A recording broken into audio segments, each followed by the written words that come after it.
A prison guard unlocks a gate door. Two other guards lead Corey Fisher, 24, down a long hallway surrounded by cells on each side. Loud murmuring can be heard as he walks in handcuffs down the corridor.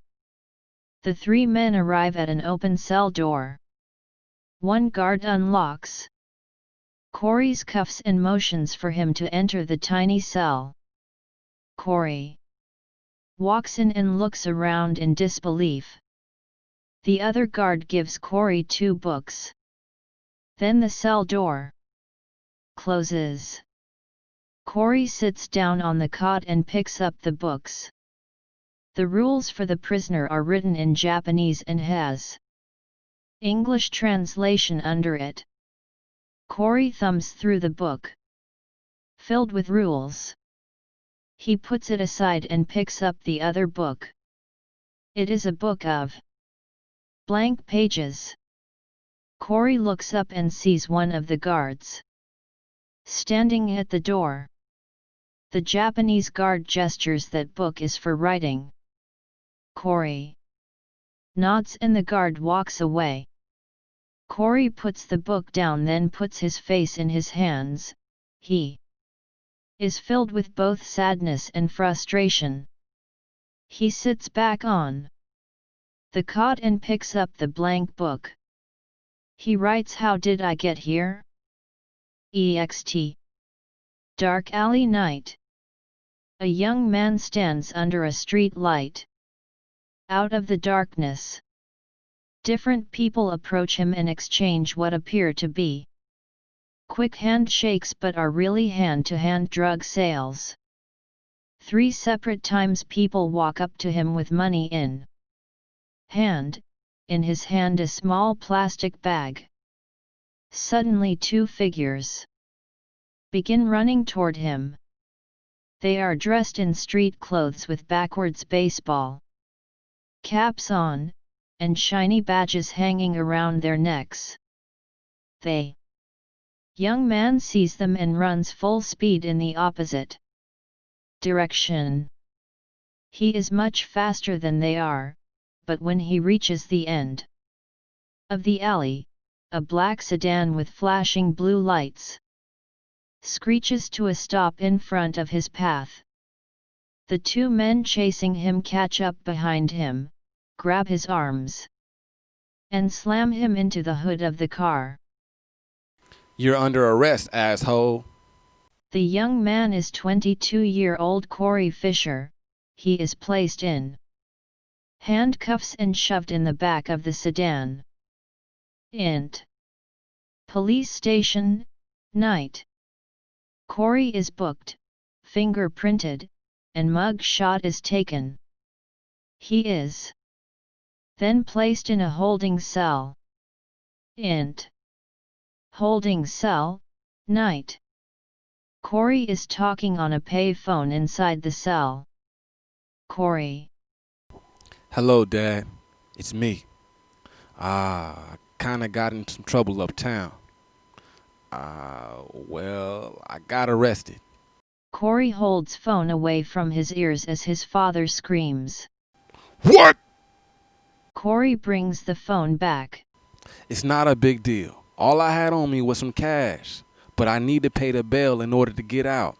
I have a cigar box under my bed with some money in it. Could you bring it here, please?" I'm on a 48-hour shift. Wouldn't be able to come until Monday morning. "Really? Okay, I understand." Maybe time in there will teach you something. I gotta go. Don't drop the soap. "Very not funny. Bye, Dad." Ext. Police station, day. Reggie Fisher, 39, stands at the bottom of the steps to the station smoking a cigarette. Corey walks out of the double doors happy to be free. He walks up to his father, who is finishing the cigarette. "Thanks, Pops. I really appreciate you." Oh, do you now? Yeah, I bet you do. Who else is going to come get your black ass? Corey looks down and sees his duffel bag at his father's feet. What's this? Oh, this? This is a result of breaking rule number 1 and living in my house. What is rule number 1? Don't get arrested. Don't get arrested. That's right. And what did you do? Got arrested. That's right. You got arrested. So you want to do grown man shit, you can do it on your own. But Dad, what am I supposed to do? Figure out how you want to live. I've given you the tools to survive. Now it's time for you to find your own way. I gotta go. I need to get some sleep before my next shift. Fly high, son. Reggie hails a cab. He gets in. Corey watches as the taxi vanishes into the streets of New York City. Corey's eyes swell with tears, but he doesn't cry. He picks up his bag and starts walking. Int. Apartment, day. Corey sits on the couch smoking a blunt with his friend Tre Gomez, 29. This is Tre's apartment uptown. The apartment is a nice size 1-bedroom in Washington Heights. The furniture is all brand new, with a large TV hip-hop posters and a painting of the Virgin Mary.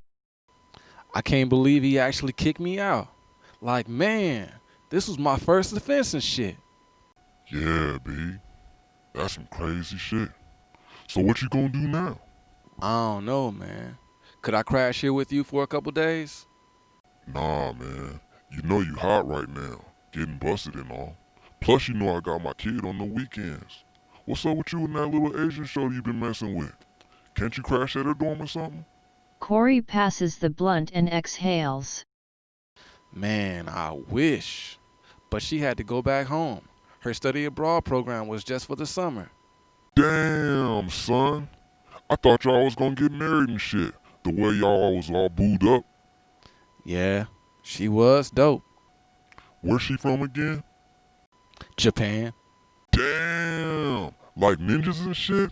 She got money? I guess. You should call that bitch up.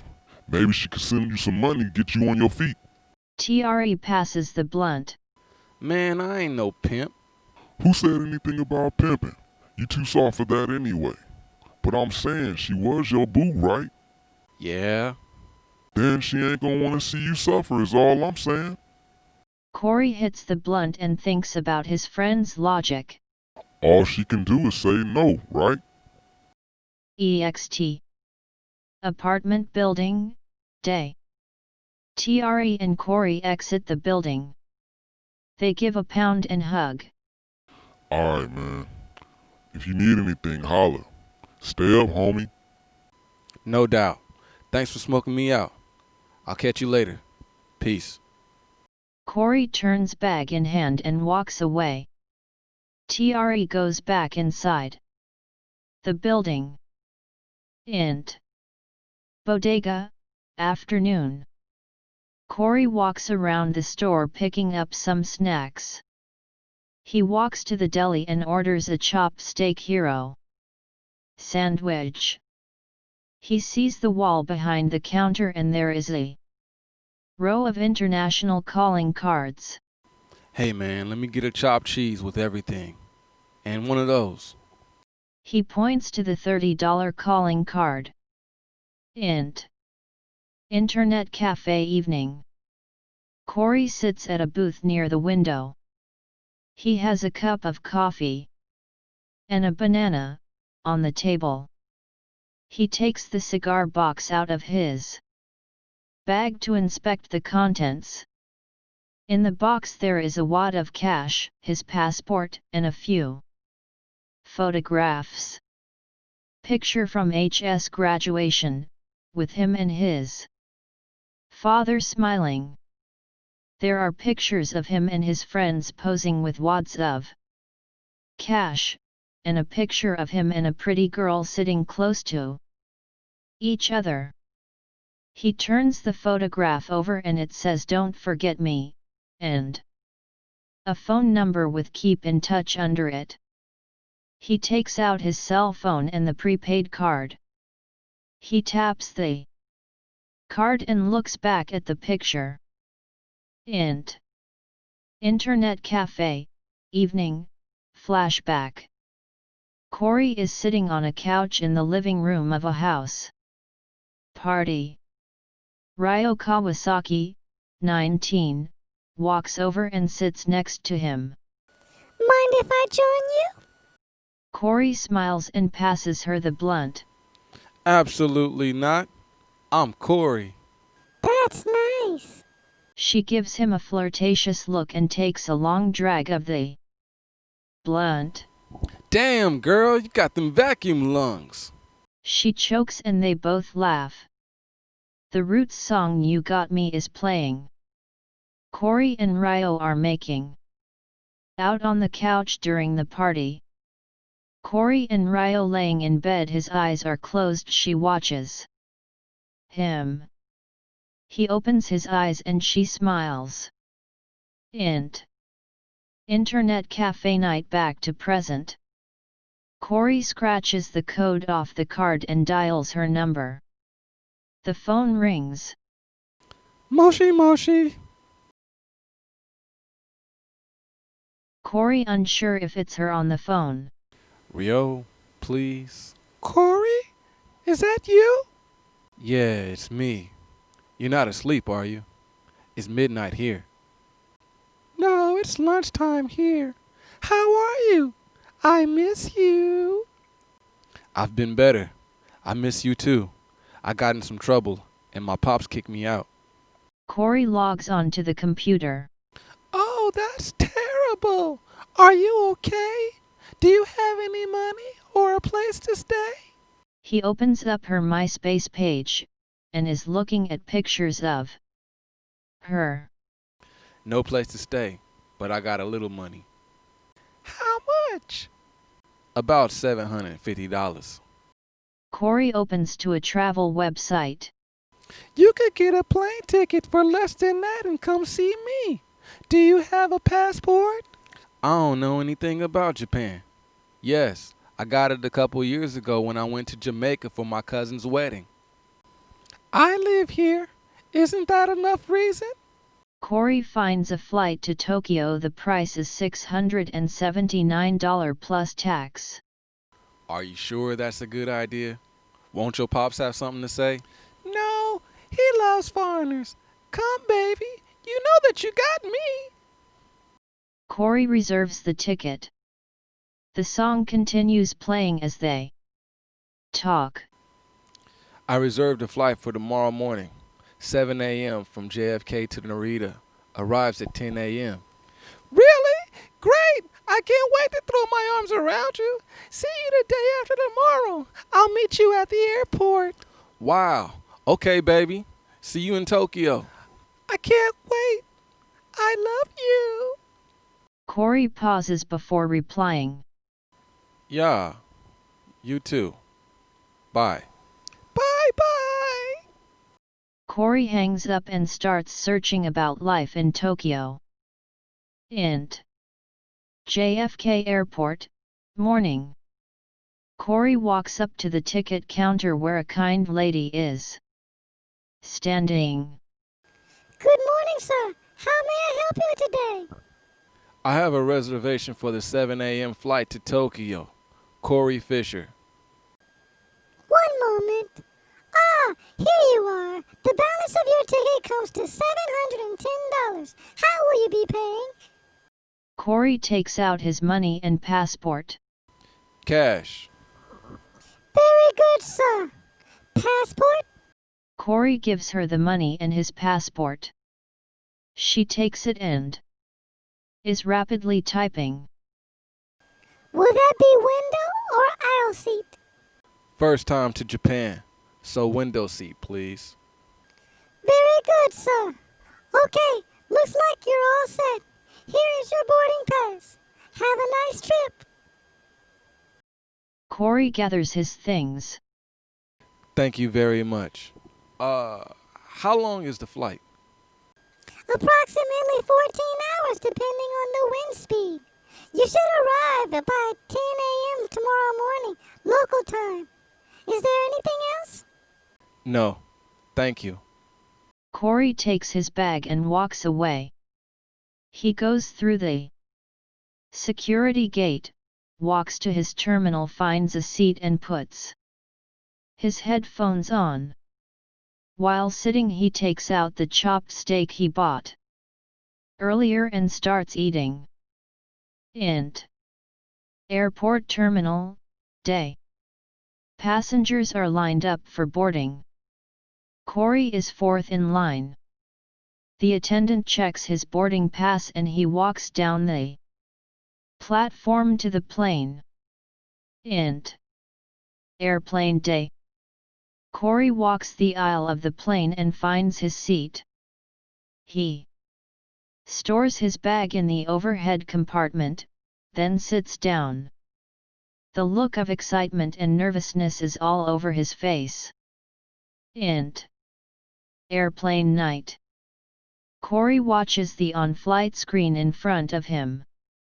He is watching Japanese news with English subtitles. Int. Airplane night. Corey sleeps soundly, he has been awake for 2 days. Ext. Airport runway day. The plane is landing in Tokyo. Int. Airport terminal, day. Corey follows the other passengers to the immigration check point. He stands in line. The immigration clerk gestures to Corey to step up.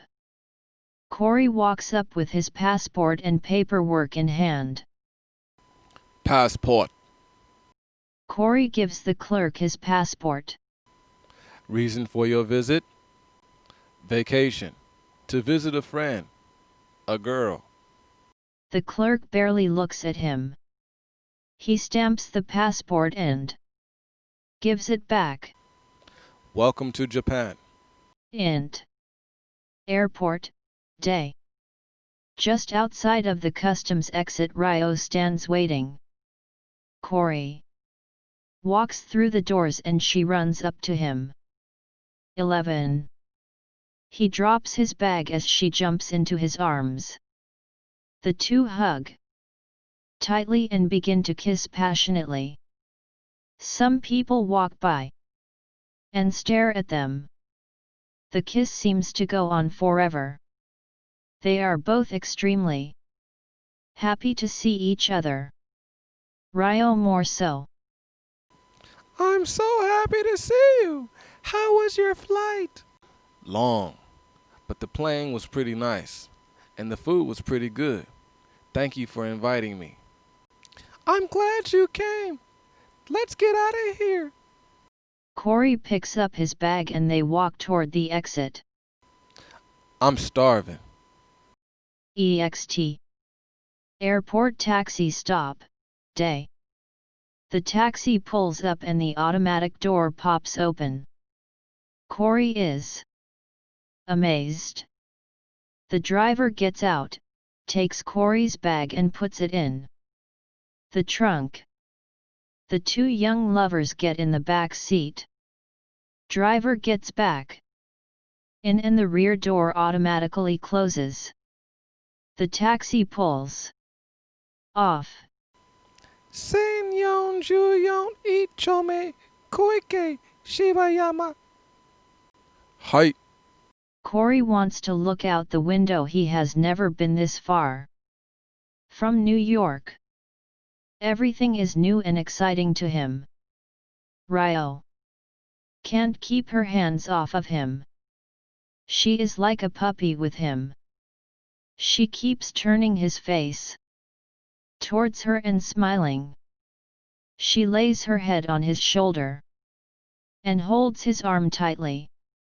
Ext. Ryo's house day. The taxi pulls up to the house, and as before the door pops open. Corey steps out and takes his bag from the trunk.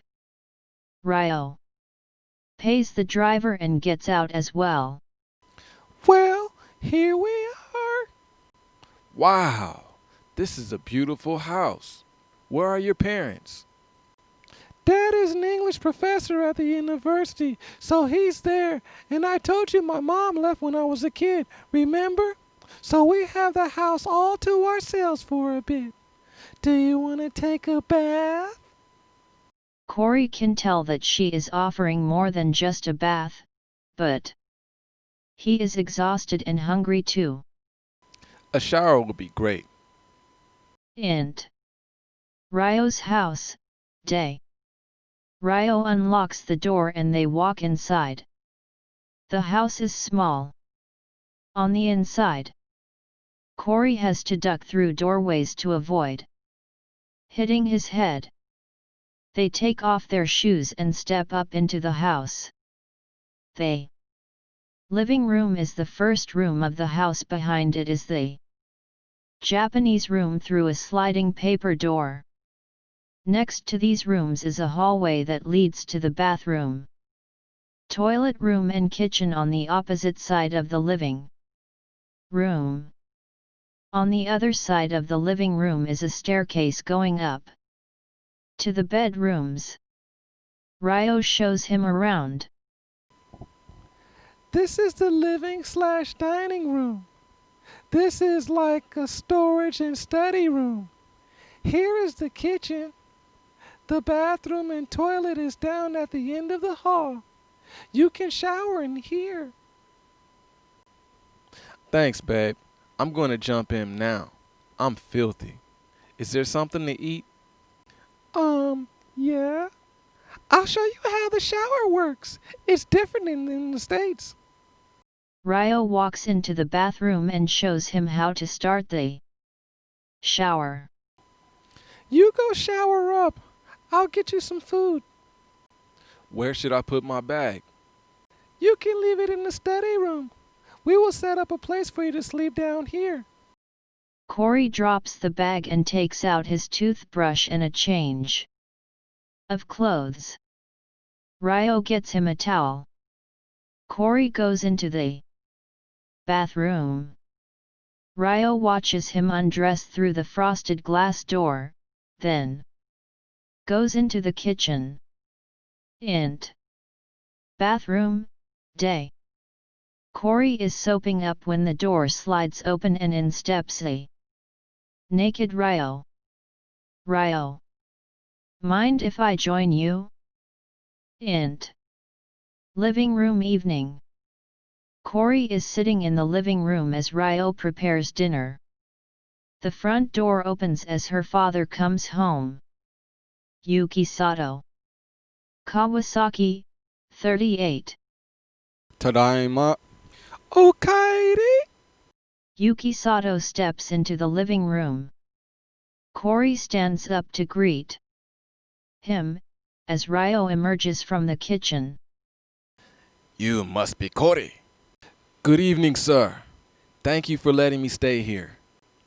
It's our pleasure to have you. Please, sit down. Yuki Sato goes upstairs to change. Ryo begins to bring dinner out to the small table. Wow, your dad is so nice. Yeah, he's the best. Int. Living room night. Dinner is finished. There are empty plates on the table. They are drinking tea and laughing and talking. Tell me about New York. Do you know Hideki Matsui, the Yankee? He's Japanese, right? Godzilla? Yes! He's the best. Did you ever see him play? Only on television. I'm more of a Mets fan. The who? The Mets. From Queens. I only know Japanese players. Masao Kida, LA Dodgers. Masato Yoshi, Colorado Rockies. Tomokazu Oka, Milwaukee Brewers. Okay, Dad. That's enough. Corey yawns and nods a bit. I'm sure you're tired from your flight. You should get some sleep. I had no idea I could ever be this tired. Jet lag. You'll feel it for at least a day or maybe two. Let me get your bed set. I can help. Okay. Cory and Ryo clean up the table as Yuki Sato goes to the Japanese room to make the bed. Int. Japanese room, night. The house is dark and quiet. The sounds of crickets is loud, but soothing. Cory sleeps soundly in the futon on the floor. Footsteps creep slowly down the stairs. The paper door slowly slides open then closes. Ryo crawls into the futon next to Cory. He pulls her clothes and they both sleep. Int. Japanese room, morning. Cory and Ryo are snuggled in the futon.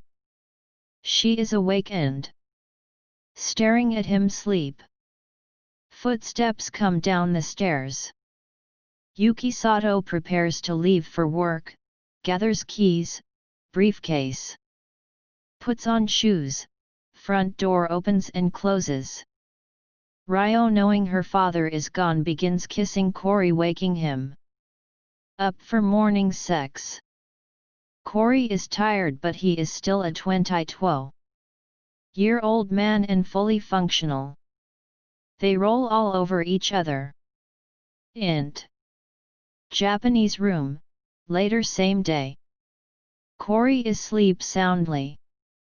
Ryo cleans up the house. Int. Living room evening. Cory finally wakes up. Ryo is reading in the living room. Cory opens the paper doors. Hello, sleepyhead. Sorry I slept so long. It's okay. When I got to New York, I slept for 2 whole days. Are you hungry? Want to get something to eat? Yes, I'm starving. Super.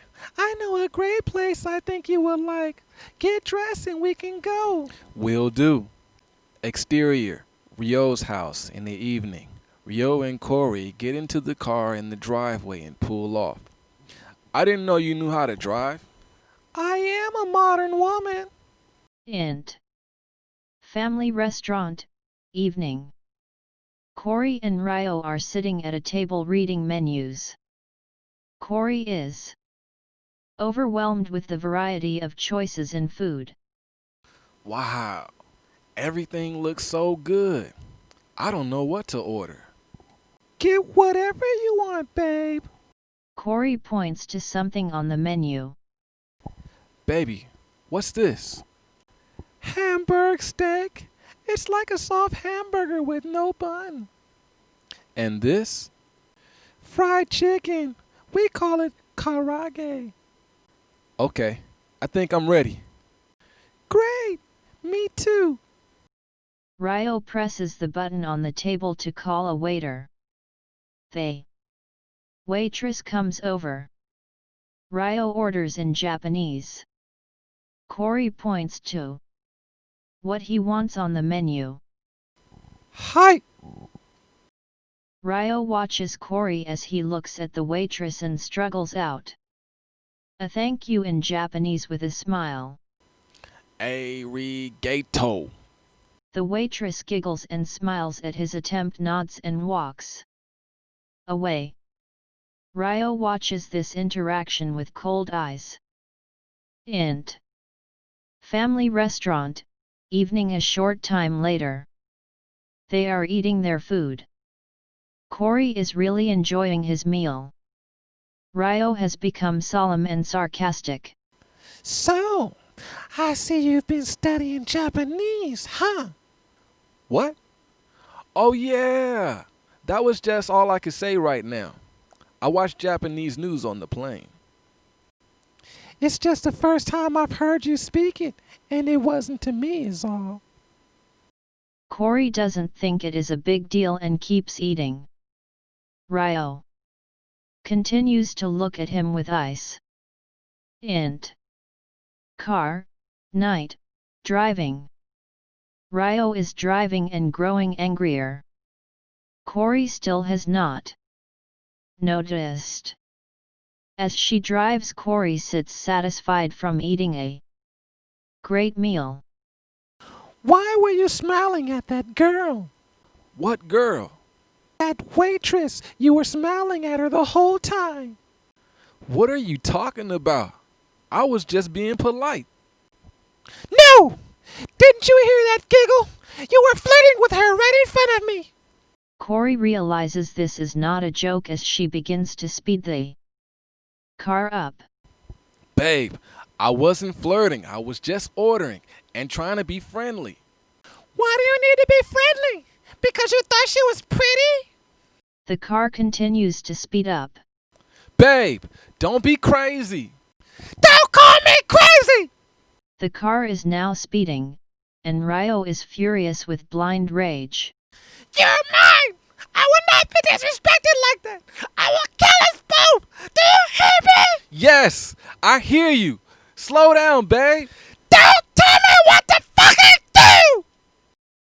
Just then the car spins out of control. Corey is screaming as Ryo continues yelling. I love you and I will not be treated like a doormat! The car keeps spinning over and over again down the dark rural road, until it stops by smashing into a tree. The car is totaled, wheels off, glass shattered, a total wreck. Int. Hospital, night. Corey sits in the waiting area with a bandage wrapped around his head. Ryo is in a room with a broken arm and a black eye. Yuki Sato rushes into the hospital carrying Corey's bag. He walks over to the nurse's station to get an update on his daughter. Corey stands to get some information, him not being a relative. The nurse wouldn't tell him anything, plus they spoke no English. Mr. Kawasaki, is she okay? Yuki Sato turns around slowly from the nurse and walks over to Corey, dropping his bag at his feet. Corey looks down. This is all too familiar. This is all because of you. You stay away from my daughter. Here are your things. I never want to see you again. But Yuki Sato turns around and is led to Ryo's room by a nurse. Corey picks up his bag and leaves the hospital confused and heartbroken. EXT.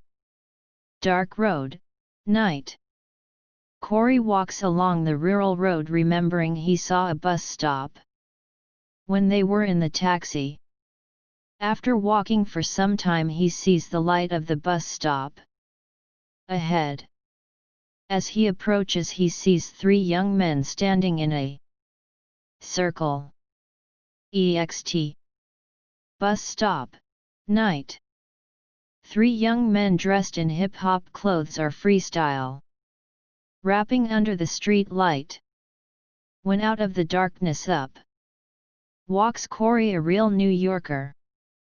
The 3 guys are excited with disbelief. Yo, what's up, man? what's up? Corey is equally surprised to see them but too tired to have a reaction.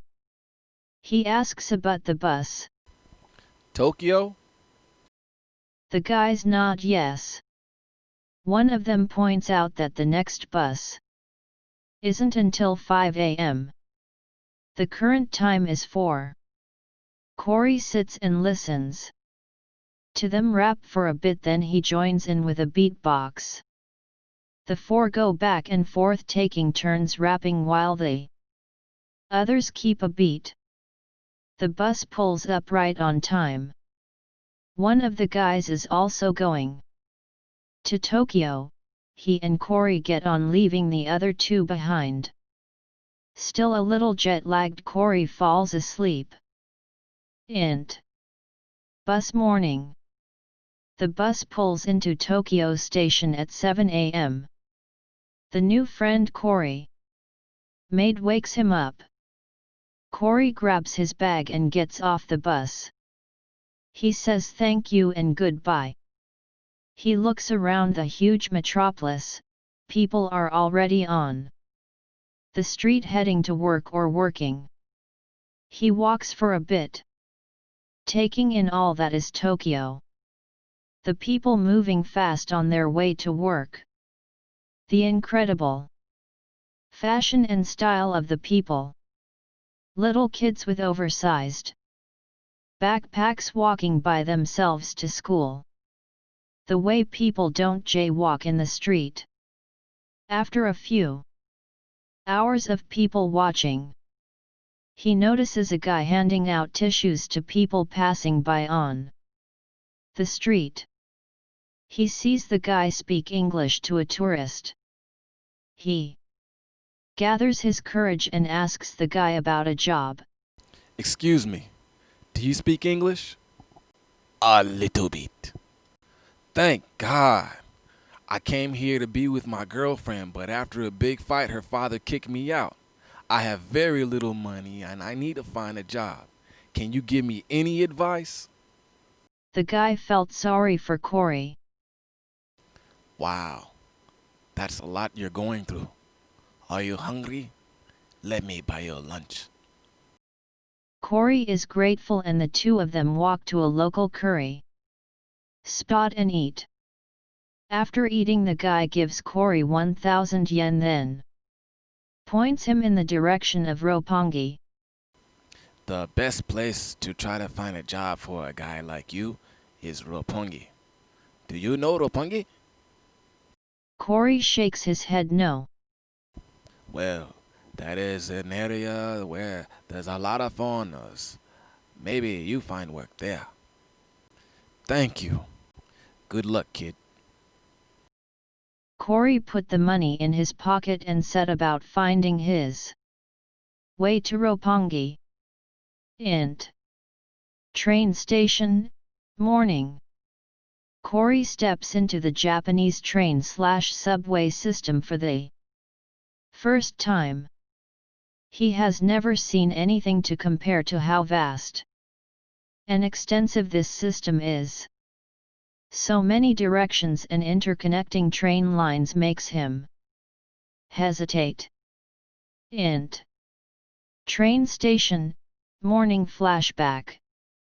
The tissue guy says to Corey, Take the train to Ebisu and transfer the train to Roppongi.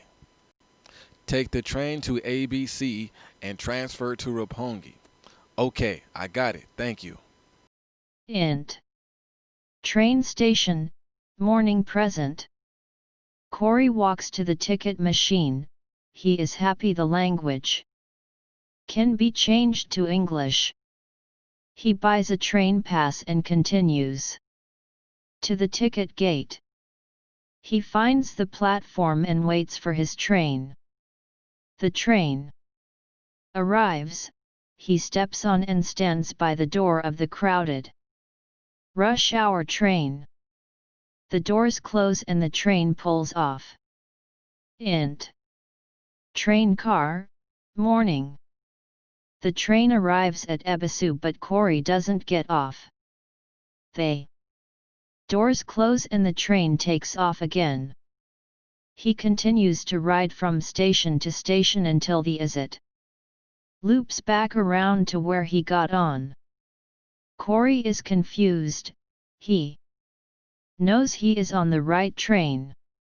Int. Train car, later same day, flashback. Tissue guy.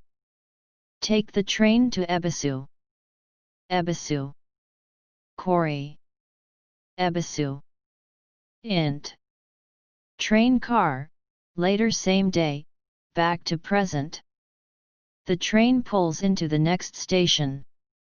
Train announcer, OS. Ebisu, the doors opening on the left side of the train.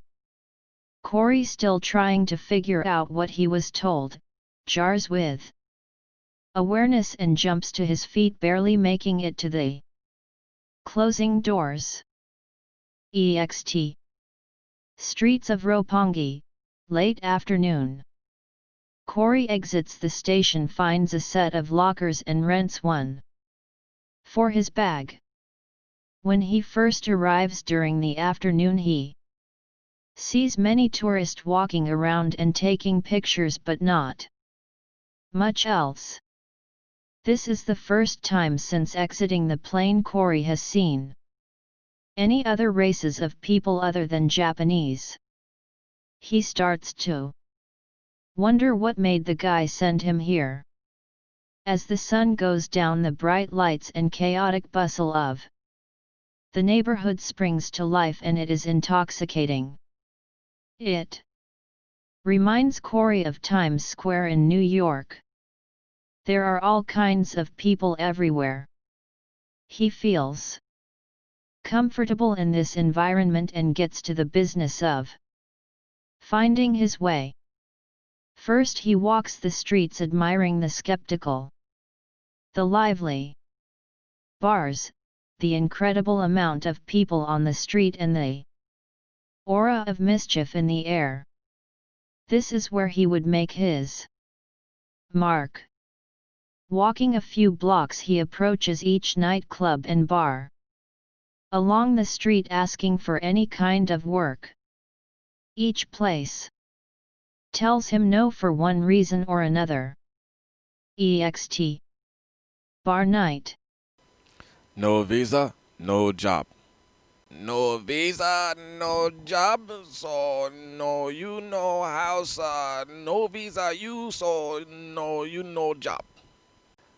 Japanese only. Int Jamaican club night. He sees a Jamaican club at the end of the block with loud music coming out.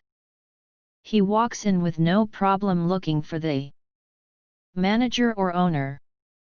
He walks up to the bartender and asks, Do you speak English? Of course, man. Is the manager in? I am the manager. Corey holds out his hand to greet him. I need work, man.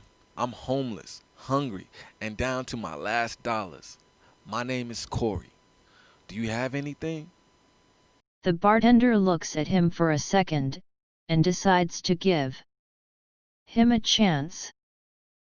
All right, kid. I'll give you a shot. You see how empty it is in here? Corey looks around and sees 3 customers. You fill this spot with people tonight, and you get a job. Bet. Thank you, Mr. Trevor. Trevor, you won't regret this. Show me. EXT Jamaican club night. Corey walks out and looks around. He adjusts his Yankee cap, puts on his game face, and hits the street. Back to the block. Same hustle, different product. Corey talks to each and everyone who passes. He has no luck at first. Then something snaps and he begins to flow. His sales pitch was so smooth, people began walking over to see what he was talking about. Within 2 hours, Trevor's spot was spilling with people. Int Jamaican club night. Corey walks up to the bar. Trevor is swamped making drinks for people. So do I get the job? Yeah, man. Hold on. Go have a seat at the back table. Corey weaves his way through the crowd of people, drinking and dancing. He sits down exhausted. Trevor leaves the bar and goes back to the kitchen. A little bit later, he walks out carrying a huge plate of Jamaican food, jerk chicken, rice and peas, cabbage and bread. He sets the plate down in front of Corey. Here you go. Thanks for the day's work. Eat this up and come back tomorrow night. You hear? All right, man. Trevor returns to the bar. Corey eats like a starving man. While eating, he realizes this is his payment. I can't work for food. I ain't no indentured servant. I gotta find something else. Corey finishes his food, gets up and heads for the door. He waves goodbye to Trevor, who gives him a nod. See you tomorrow. EXT. Roppongi Street, night. Corey nods and leaves the now busy club. As he is walking out, he hears familiar music coming from the club next door. The locks, money, power, respect blares. The song seems to speak directly to his soul and pulls him in. EXT. Club Nature, night. Down a small corridor leading to a staircase. Corey drawn by the music walks up to the door of the club, where a large bouncer stands next to a lady taking entrance money. Hey, can I speak to the manager? Wait here. Bouncer walks in the club. Returns moments later with Franklin Bonaparte, 49. Well dressed in a white suit, open collar red silk shirt. Gold chain, no socks, red patent leather slip-ons wearing. High-priced sunglasses with a lollipop in his mouth. He is a tall man with flawless dark chocolate skin. His teeth are white and his nails are extra clean. He pops the lolly out. He with a slow tone raspy voice he address Corey. What you want, man? Time is money. Corey is both intimidated and impressed by Franklin. I came here to be with my girlfriend, but after a big fight, her father kicked me out. I have very little money and I need to find a job. I just filled up the Jamaican club with people, but he was trying to pay me in food. It was good and all, but I need money to survive. You mean Trevor's spot? Franklin nods to the bouncer to go check it out. The bouncer goes down the stairs. The bouncer returns. Yeah, it's packed. Really? You filled that spot, kid? Yes, sir. I did. Franklin looks him up and down. Puts his lollipop back in his mouth, turns to go back inside. Come with me, boy. Corey doesn't hesitate, he follows Franklin into the club. Int. Club Nature, night. The inside of the club is dark, sleek, and colorful. There are 2 floors. The first floor has a long bar fully stocked with glowing neon lights all around it. At the bar are yellow and orange stools and standing tables are between the bar and the downstairs dance floor. Next to the bar is a lounge area with red leather booth seats and small tables. At the end of the dance floor is a stage with a mirror wall behind it. Above the stage to the left is a DJ booth.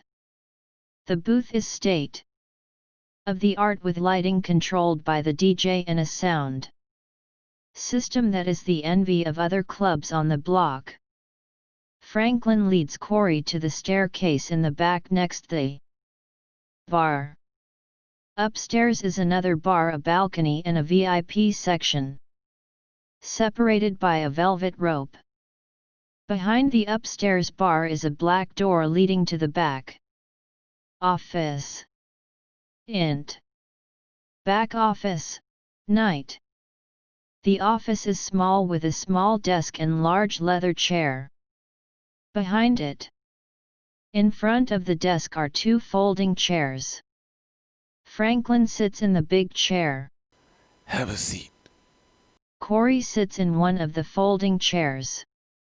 Now, tell me your story. Franklin sits back and puts his feet up on the desk. My story? Yes! Where you from? How did you get here? What's your visa status? Shit like that. I'm originally from Brooklyn. Got in some trouble in New York. and my girlfriend invited me to stay with her here. Well, not here, but in Chiba. She turned out to be a little crazy and tried to kill us both in the car accident.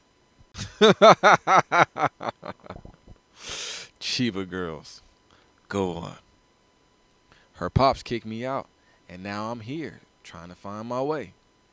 How long you been here in Japan? 3 days. Franklin burst out laughing.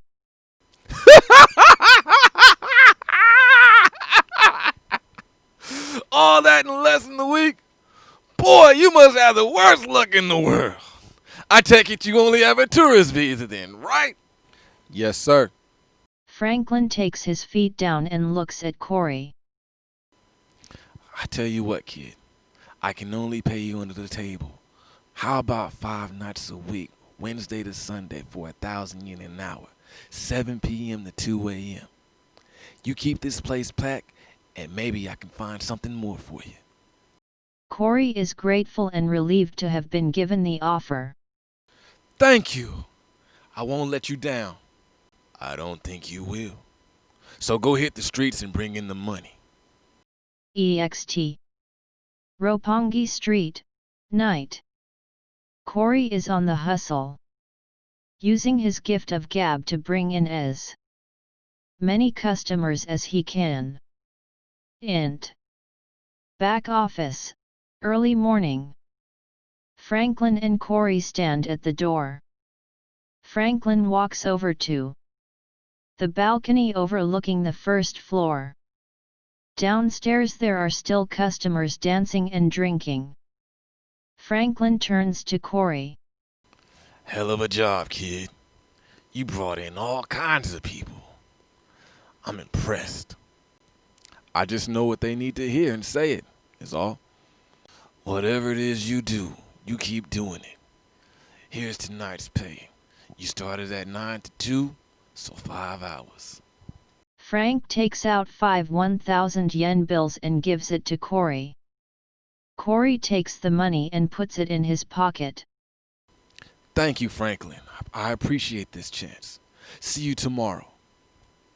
Great work, kid. It is tomorrow. See you tonight. Corey laughs, waves goodbye and leaves. EXT. Train station lockers, early morning. Corey gets his bag and walks to a nearby 24-hour cafe. Int. 24-hour cafe, early morning. Corey orders a cup of coffee and buys a banana. He then finds a booth in the back and falls asleep. Int. 24-hour cafe, afternoon. Corey wakes up, he stretches then finishes his coffee. He smells himself and he knows he needs to wash. Int. 24-hour cafe, afternoon, flashback. Corey is sitting at the computer in the New York cafe. He scrolls down to information about public baths in Japan.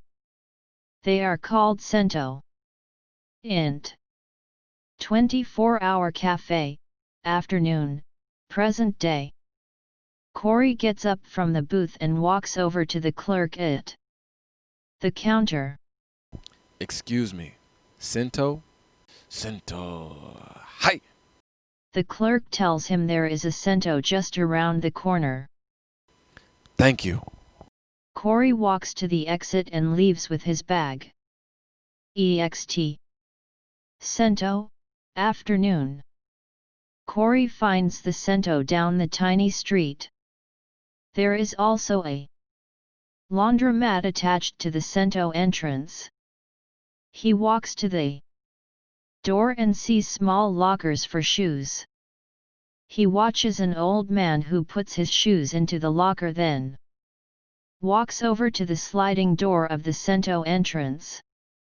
Corey copies what he sees. He removes his shoes and puts them in a locker.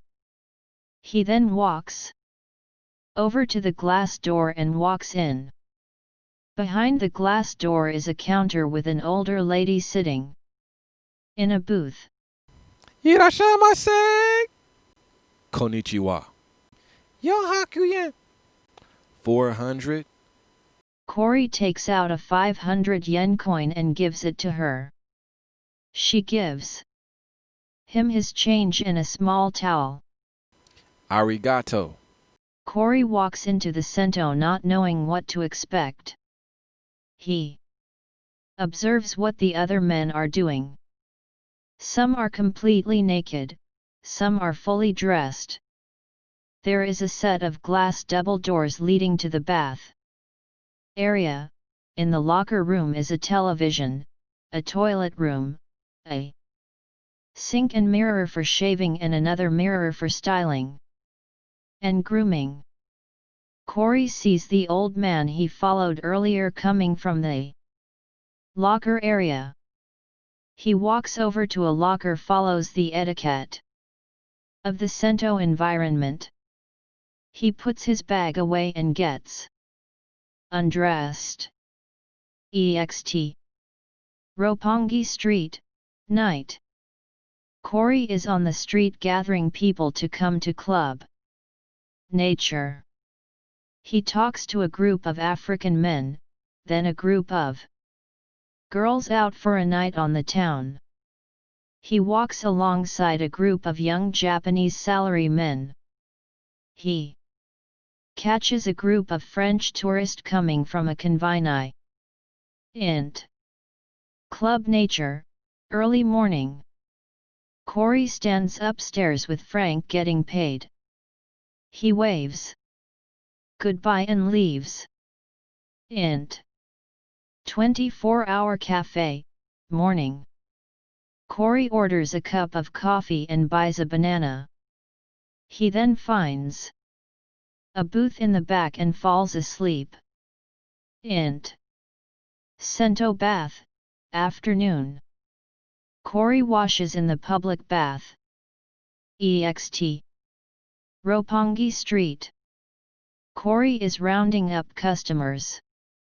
Int. Club nature, early morning. Cory stands upstairs with Frank getting paid. He waves goodbye and leaves. Int. 24-hour cafe, morning. Cory with his cup of coffee and banana sits at the booth in the back asleep. Int. Sento bath, afternoon. Cory washes in the public bath. EXT. Roppongi Street. Cory is rounding up customers. Int. Club nature, early morning. Cory stands upstairs with Frank getting paid. He waves goodbye and leaves. Int. Conveni morning. Cory buys a cell phone and a rice ball. Int. 24-hour cafe, morning. Cory asleep in the booth. Frank walks into the cafe. He orders a coffee then walks to an empty table. He sees Cory sleeping at the back table. He gets up from his table and walks back to Cory's booth. Hey kid! Cory is startled awake. He looks up and sees Franklin standing next to him.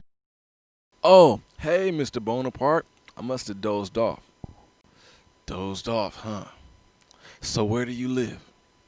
Answer. You know, here and there.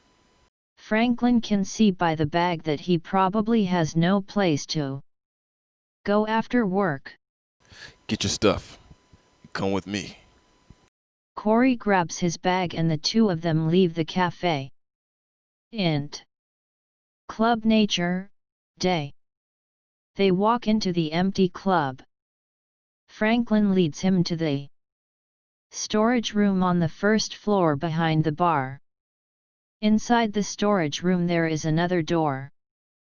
Franklin unlocks the door. Franklin turns the light on and the two walk in. It's a small furnished room with a fold-out futon, a sink and a toilet room. There is a shelf and coat rack in there too. Franklin tosses Corey the keys.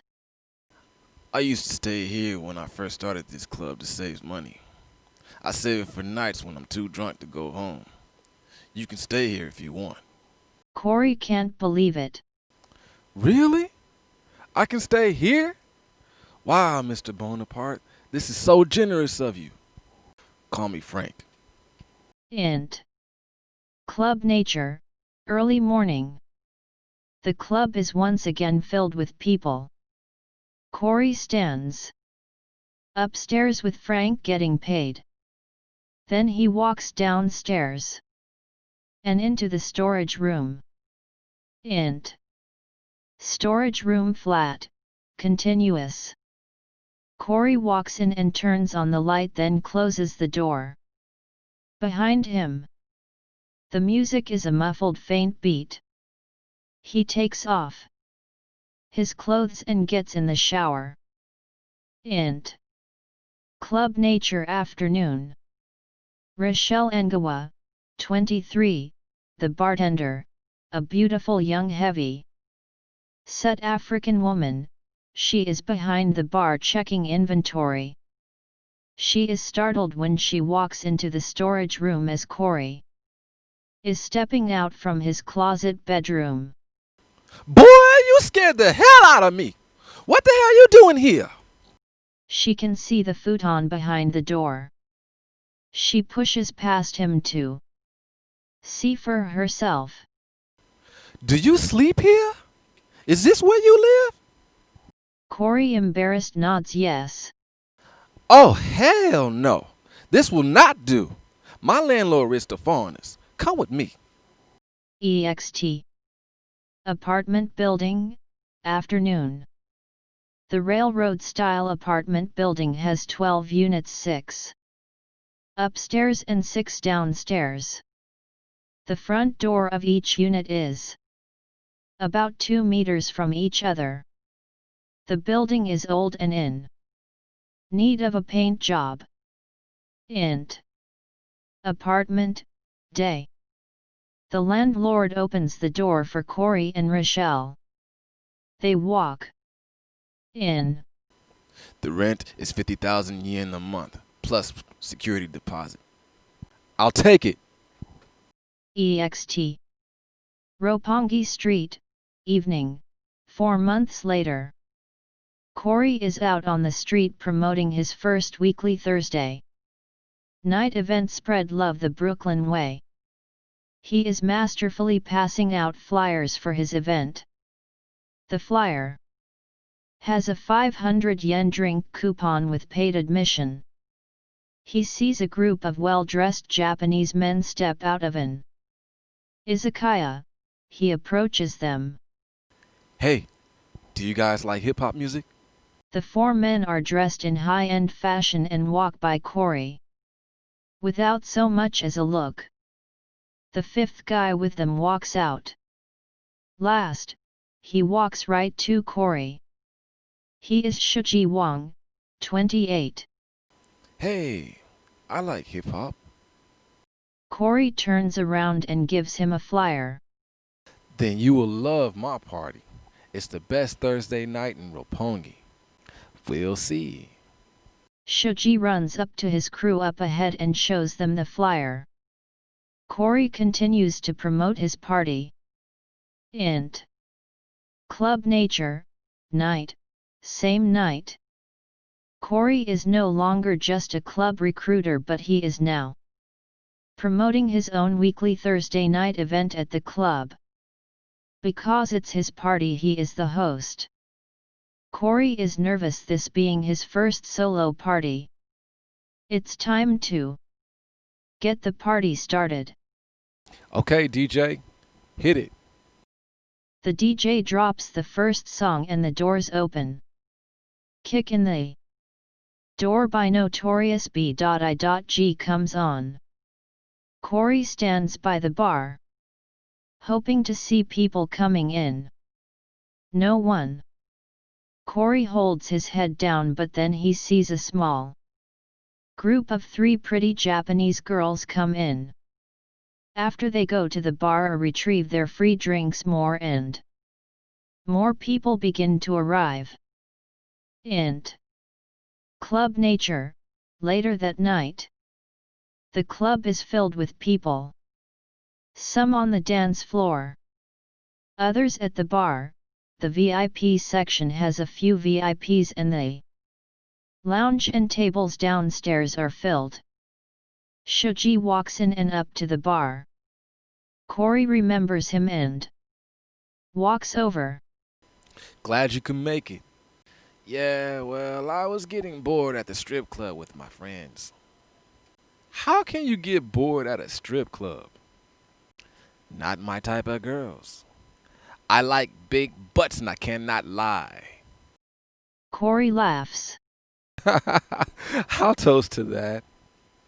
Corey motions to the bartender for a drink. Corey and Shuji toast. Kampai. The bartender walks over to help another customer. Shuji leans over to Corey. Yeah, you see that? He gestures to Rochelle. That's what I like right there. That's my type of hype. Who, Rochelle? Rochelle. Yeah, I like her. Can you introduce me to her? Can't you do that yourself? Come on, man, introduce me. I'm like your friend or something. Women go for a guy who is sponsored by someone they already know. Please, I'll owe you one. Corey shakes his head, then motions to Rochelle. She walks over to them. You need another drink? Rochelle, I want to introduce you to my good friend. Shuji Wong. Nice to meet you. Do you come here often? Rochelle laughs a little. Nice to meet you too. Do you need another drink? Only if I can buy you one too. She looks at Corey. He gives her an up-to-you shrug. Okay. What are we having? Dealer's choice. She laughs again. Rochelle reaches up to the high shelf and pulls down an expensive Glenfiddich 50-year-old single malt Scotch whiskey. If we're drinking and you're buying, might as well drink the best.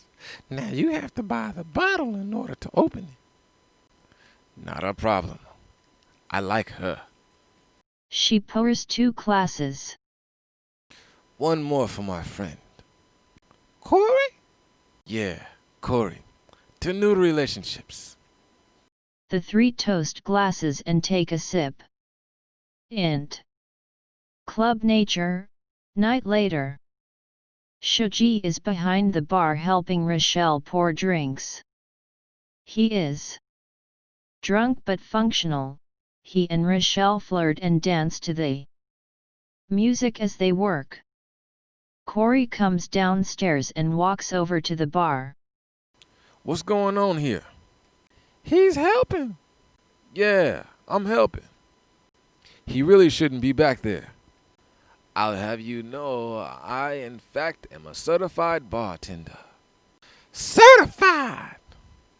Corey shakes his head and laughs at Shuji's shenanigans. Now, can I get a drink? 40. Int. Back office. Night. Later. Corey and Franklin sit in the office. I gotta hand it to you, Corey. This is a great party. The music is perfect and the crowd is spending big money at the bar. Dance floor and VIP are packed. I had no idea Thursday night could be this good. Well done. It really did turn out good, right? So does this mean Thursday can be my night from now on? Let's see how it goes for a month. Thanks, Frank. I won't let you down. You haven't yet. Frank pays Corey for the night. EXT. Roppongi Street, afternoon. Cory is out on the street passing out flyers. Shoji creeps up behind him. He puts his finger to Cory's back, mimicking a gun. Give me all your flyers. Cory is startled and turns around with his fist up. He sees it's Shoji and laughs. Man, don't run up on someone from Flatbush like that. I was about to knock you out. Don't hurt me, Hammer. Your party last week was a lot of fun. Give me some of those flyers. I'll spread them around. Cool. Thanks, man. Cory gives him a stack of flyers. See you on Thursday. Great. And stay from behind the bar this time. Shoji, walking away, turns around. I can't make any promises. Catch you later, Brooklyn. Int. Club Nature, night. The Thursday night has become something people look forward to. There is a line to get in with a 10-minute wait. Cory works the party like a professional promoter.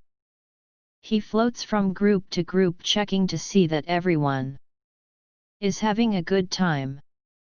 Shoji is in the VIP watching Cory work the room. He stops and drinks with one group, then he dances with another group. He seems to know everyone even if he doesn't. His charisma and charm draws people to him. Int. Back office, night later. Cory and Frank are sitting in the office. They are having a toast. There is a bottle of whiskey on the desk. Frank bends down and opens the safe in the bottom drawer of his desk. He takes out a small stack of money. He places the stack in front of Cory. You earned this. Go out and enjoy yourself tonight. A grateful Cory stands and gives Franklin a hug. Thank you, Frank. He picks up the money, finishes his drink, picks up the bottle, then leaves the office. Frank sits back down and smiles. Int. VIP, early morning. The party is over, the last of the customers are leaving, the lights are up and the staff is cleaning. Cory and Shoji sit with the bottle talking. This was more fun than a little bit. This has become my favorite party. I'm glad you come. It's nice to have a regular. Everybody's leaving. What? It's over already? Let's go do something. Me and you. Man, it's 4 a.m. What is there to do? Shoji smiles devilishly. I'll show you, my new friend. Come on. EXT. Club Nature, night. Shoji and Cory walk out and hail a taxi. A taxi stops and they two get in. First, let's eat. Driving, night. The taxi drives to Shinjuku. With a few turns down some narrow streets, the taxi stops at a small unassuming shop. Shoji and Cory get out. This is one of the best kept secrets in Tokyo. This place only opens from midnight to 6 a.m. Come on. They walk to the door and slide it open. Int. Small spot, night continued. Cory and Shoji step into the small counter-style restaurant. There are already people sitting at the counter, the who's who of Tokyo nightlife. There is what appears to be a taxi driver, two ladies of the night, a sanitation worker, and two empty seats that the guys take. The menu is simple teas hoku style, soup, rice, and small entree, beer, tea, and water. The cook stands in the center of the semicircle counter with his small kitchen in the back.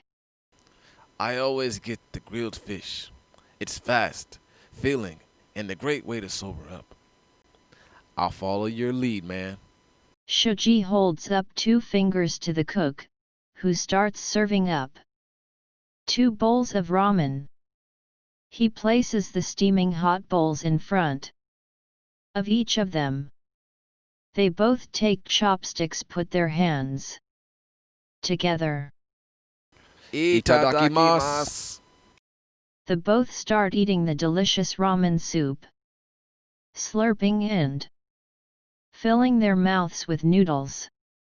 This is one of the best meals Cory has ever had. They keep eating until they are both holding up the bowl to drink the last bit of savory broth. Gochiso-sama. Woo! That was amazing. I feel so awake and alive. I know, right? Shoji pays for the ramen and the 2 of them stand to leave. Just as 2 more customers are coming in. So what now? You'll see. Let's walk a bit. I need a cigarette. The 2 begin walking through the small side streets of Shinjuku. They come to a staircase leading down to a long, narrow alleyway. Come on, this way. Cory looks at the steps with skepticism. It looks like the kind of place you go to be raped and murdered. Are you sure this is the way? Come on, Brooklyn. Shoji pulls his arm and Cory follows him down the stairs. Cory thinks, what has he gotten himself into? Too late to turn back now, so onward they go. At the end of the alleyway is another staircase going up. It leads to an enclosed area and a courtyard. There is pleasant jazz music playing and the area is decorated with tiny lights. Shoji walks through the courtyard to a red door. He turns and looks at Cory, then he knocks a coded pattern on the door. The door opens and a beautiful woman answers it. Password? The white swan swims backward upstream. The woman bows and steps aside to let the 2 of them in. Int. Social club, early morning. Cory and Shoji walk into the luxurious lobby of the 7th floor hotel. There is a large fireplace with a lounge in front of it, furnished with lush couches and exquisite leather chairs. Each floor on the hotel offers something different. This place is called the Shogun's Playground. You can do anything here according to your membership status. 7 floors or gates depending on your perspective. The 2 of them walk the lobby as Shoji explains. A waitress with champagne glasses on a tray walks up to them. They each take a glass. Anything like what? I mean, you're not supposed to kill anyone. Only exclusive members can get away with that. But just about anything else. Drugs, sex, fights, gambling, drinking, dancing, you name it. Really? Wow! So, what do you want to do first? Cory looks at Shoji with wide excited eyes. Everything! Good answer. Let's start at the top and work our way back down. Montage. Cory and Shoji sit in an interactive burlesque show. Shoji and Cory play roulette. Shoji and Cory cheering on the sidelines of a bare-knuckle no holds barred fight. Cory and Shoji lay down in the opium den watching dancers as they smoke the pipe. Cory and Shoji in a room watching 2 girls make out on a large bed. The boys are doing shots. The boys are with one girl. Shoji has his head between her legs while she deep kisses Cory. The other girl is unzipping Cory's pants. Cory breaks up a fight between Shoji and another gambler at the craps table. Shoji does a line of cocaine off the leg of a dancer at the burlesque show. One fighter knocks the other fighter out with a final bloody kick to the face. Cory and Shoji scream. Cory and Shoji, holding each other up, stumble out the exit in to the bright mid-morning light. They look like who dragged you from the brink. Int. Shoji apartment, day. Cory is passed out on the couch of the living room. Shoji is passed out on his bed in the other room. Int. Shoji apartment, late afternoon. A blender is spinning off and on. Cory slowly begins to open his eyes. Shoji stands in the kitchen using the machine. Dude, what time is it? Around 4 in the afternoon. Want a hangover smoothie? Sure. How do we get here? We took a white taxi from the playground. You don't remember, huh? Not really. Bits and pieces. Shoji walks from the kitchen over to Cory and places the glass in his hand. Drink up. Shoji walks over to the huge window overlooking the city. Yo, this your place? No. We killed the doorman and broke in. Yes, this is my place. Wow. This is dope. Just you? No one else could put up living with me. What do you do to afford a place like this? Shoji walks back to the kitchen as Cory stands and walks to the window. A little bit of this and a little bit of that. It's not so much what I do, but who I do it for. Cory gazes at the view. And who's that? The Yamamoto family. Am I supposed to know what that means? I don't know. Maybe. Maybe not. Shoji returns from the kitchen and sits on the couch with another smoothie. Dude, you could fit my whole flat in your living room. Bathroom included. I would rather not. The two laugh. Seriously though, can you put me on? I want to be like you when I grow up, man. I'll think about it. Who is the Yamamoto family anyway? Shoji sits back and drinks his smoothie. Int. Smoke shop, day. 3 well-dressed Japanese men wearing all black walk in. One holds the door for a fourth. The fourth steps in and the door is let go. 2 men stand by the door while the other 2 walk to the back counter where a man stands. The fourth man stands against the wall chewing bubble gum. And the other approaches the man at the counter. The man at the counter bows and slides a thick envelope across the counter. The man in black takes the envelope and puts it in a large, zippered hand-held bag. The man at the counter remains bowed until the 4 men leave. Int. Bar, day. The 4th man stands against the wall chewing and blowing bubbles and the other approaches the man at the bar. The man at the bar bows and slides a thick envelope across. The man in black takes the envelope and puts it in a large, zippered hand-held bag. The man at the counter remains bowed until the 4 men leave. Int. Club nature, day. The 4th man stands against the wall chewing gun and the Other approaches Franklin at the corner of the bar. Franklin bows and slides a thick envelope at the end of the bar. They man in black takes the envelope and puts it in a large, zippered handheld bag. Franklin remains bowed until the four men leave. Int. Car, day.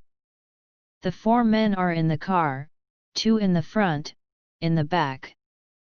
The man carrying the bag Kenji Hiroshi, 27, and the man chewing gum Toshiro Yamamoto, 30.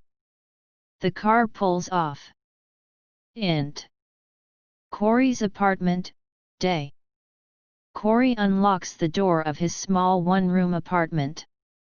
He walks in, takes off his shoes and heads to his futon bed. He sits and looks around at the tiny space. The kitchen is a small microwave, a sink, and an ironing board. Same room as his futon bed, 2 small windows and a clothes rack. In between the couch area and kitchen area is a small toilet/bathroom with a small tub and sink. I gotta step my game up. Int. Club Nature, night. Corey is getting his pay for the night from Franklin. He walks through the crowd and leaves the club. Ext. Roppongi Street night. Corey takes out his cell phone and dials Shuji's number. Hey dude, where you at? Ext. Burlesque bar, night. Corey walks up to the bar and a bouncer checks his ID. Once past the bouncer, he walks down a long red-lit hallway. At the end of the hallway is the ticket booth. Corey pays and an automatic door slides open. Int. Burlesque bar, night. Corey walks through the doors. The techno music gets louder as he walks down the staircase to the main floor of the bar. At the bottom of the stairs is the large main stage area. The room is filled with people, men and women of all kinds. The stage is like a catwalk runway that has walkways leading from the main stage all around the room. A counter-style table runs along the bottom of the stage walkways. In the center of the room is a large floor-to-ceiling circular LED screen. The display changes with the music. The main stage is also a giant LED screen and also a stage door where performers emerge from. On stage there is a show of 10 girls dressed in similar costumes. They are dancing to a choreographed routine. On the side of the stage is the announcer. He is wearing a colorful sports jacket and has a host boy haircut. The fog machine keeps the club smoky, making it hard to see more than 3 feet at a time. Corey weaves through the sea of people looking for Shuji. Shuji from the balcony VIP section sees Corey wandering around. He sends Corey a text. Find the elevator. Corey reads the text and begins searching for an elevator. He makes his way to the back of the club where a large Filipino man in a suit stands by the door of an elevator. Corey walks toward the door. VIP only, sir. Just then the elevator doors open and Shuji steps out. He's with me. Come on, man. Corey walks past the bouncer and gets on the elevator. Int. Elevator. Man, this place is insane. You don't know the half of it. The doors open on the balcony level. This environment is much less chaotic. The music is still loud but nowhere near as Many people. Very few foreigners also. Cory follows Shoji to a lounge area, where Toshiro and his guys are sitting with 6 tall Russian girls. This is the guy I was telling you about from Club Nature. Cory bows. Cory, this is my boss, Toshi Yamamoto. Guys, this is Cory Fisher from Brooklyn. Welcome. Heard a lot about you. Have a seat. Cory sits down. Shoji grabs him a glass and pours champagne into it. How do you like Tokyo? I love it. It was hard at first, but I think I'm finding my way. Cory is the promoter of that Brooklyn Thursday night party at Club Nature. I love that party. It's got the best music. Thanks. I'm glad you like it. It brings in a lot of money, too. Toshiro and his friends all laugh sinisterly.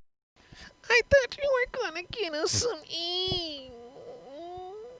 Before Toshiro can respond, You guys need some E? I can get it for you. Toshiro turns slowly to Cory. Really? Tonight? Yeah, sure. How much you want? Toshiro looks at Shoji. Shoji shrugs. Toshiro looks at the girls, then responds. Enough for all of us to roll all night. Done. Give me 45 minutes. Cory stands up and holds his hand out. Toshiro looks at Kenji, who gives Cory some money. Cory walks toward the elevator. Shoji follows. Cory, are you sure about this? Trust me. I'll be right back. Have the bouncer downstairs stamp your wrist so you can get back in. Cory nods and gets on the elevator. The doors close. Shoji smiles and walks back to the lounge. Your Gaijin friend better not run off with my money. He won't. EXT. Roppongi Street, night. Cory walks down the street and turns down a small side street. At the end of the street is a small smoke shop. Int. Smoke shop, night. Cory enters the shop. At the counter in the back stands Amahad Muhammad, 38. Assalamu alaikum. Walaikum salam. Int. Burlesque Bar VIP Lounge. Later that night, Cory walks up to the party table and places a rocks glass with a plastic bag filled with e-pills in front of Toshiro. 40 minutes. I'm a little early. They all look at Cory in amazement, then they all cheer. Toshiro looks at Shoji and nods with approval. They all take a glass of champagne and toast. Tech music increases and they all begin dancing. I gotta say, I'm impressed. Where did you get it? A magician never reveals his secrets. They both laugh. Well, alright, Magic Man. Let's party! Toshiro takes the bag of E and passes out pills to the girls. He puts one in his mouth and deep kisses one of the girls. He tosses the bag to Kenji. Kenji offers a pill to Cory and Shoji. They each take one. Kenji doesn't take one and puts the bag in his inside pocket. Toshiro is dancing and making out with two of the girls as the music thumps. The bodyguard guys are dancing with one of the other girls each.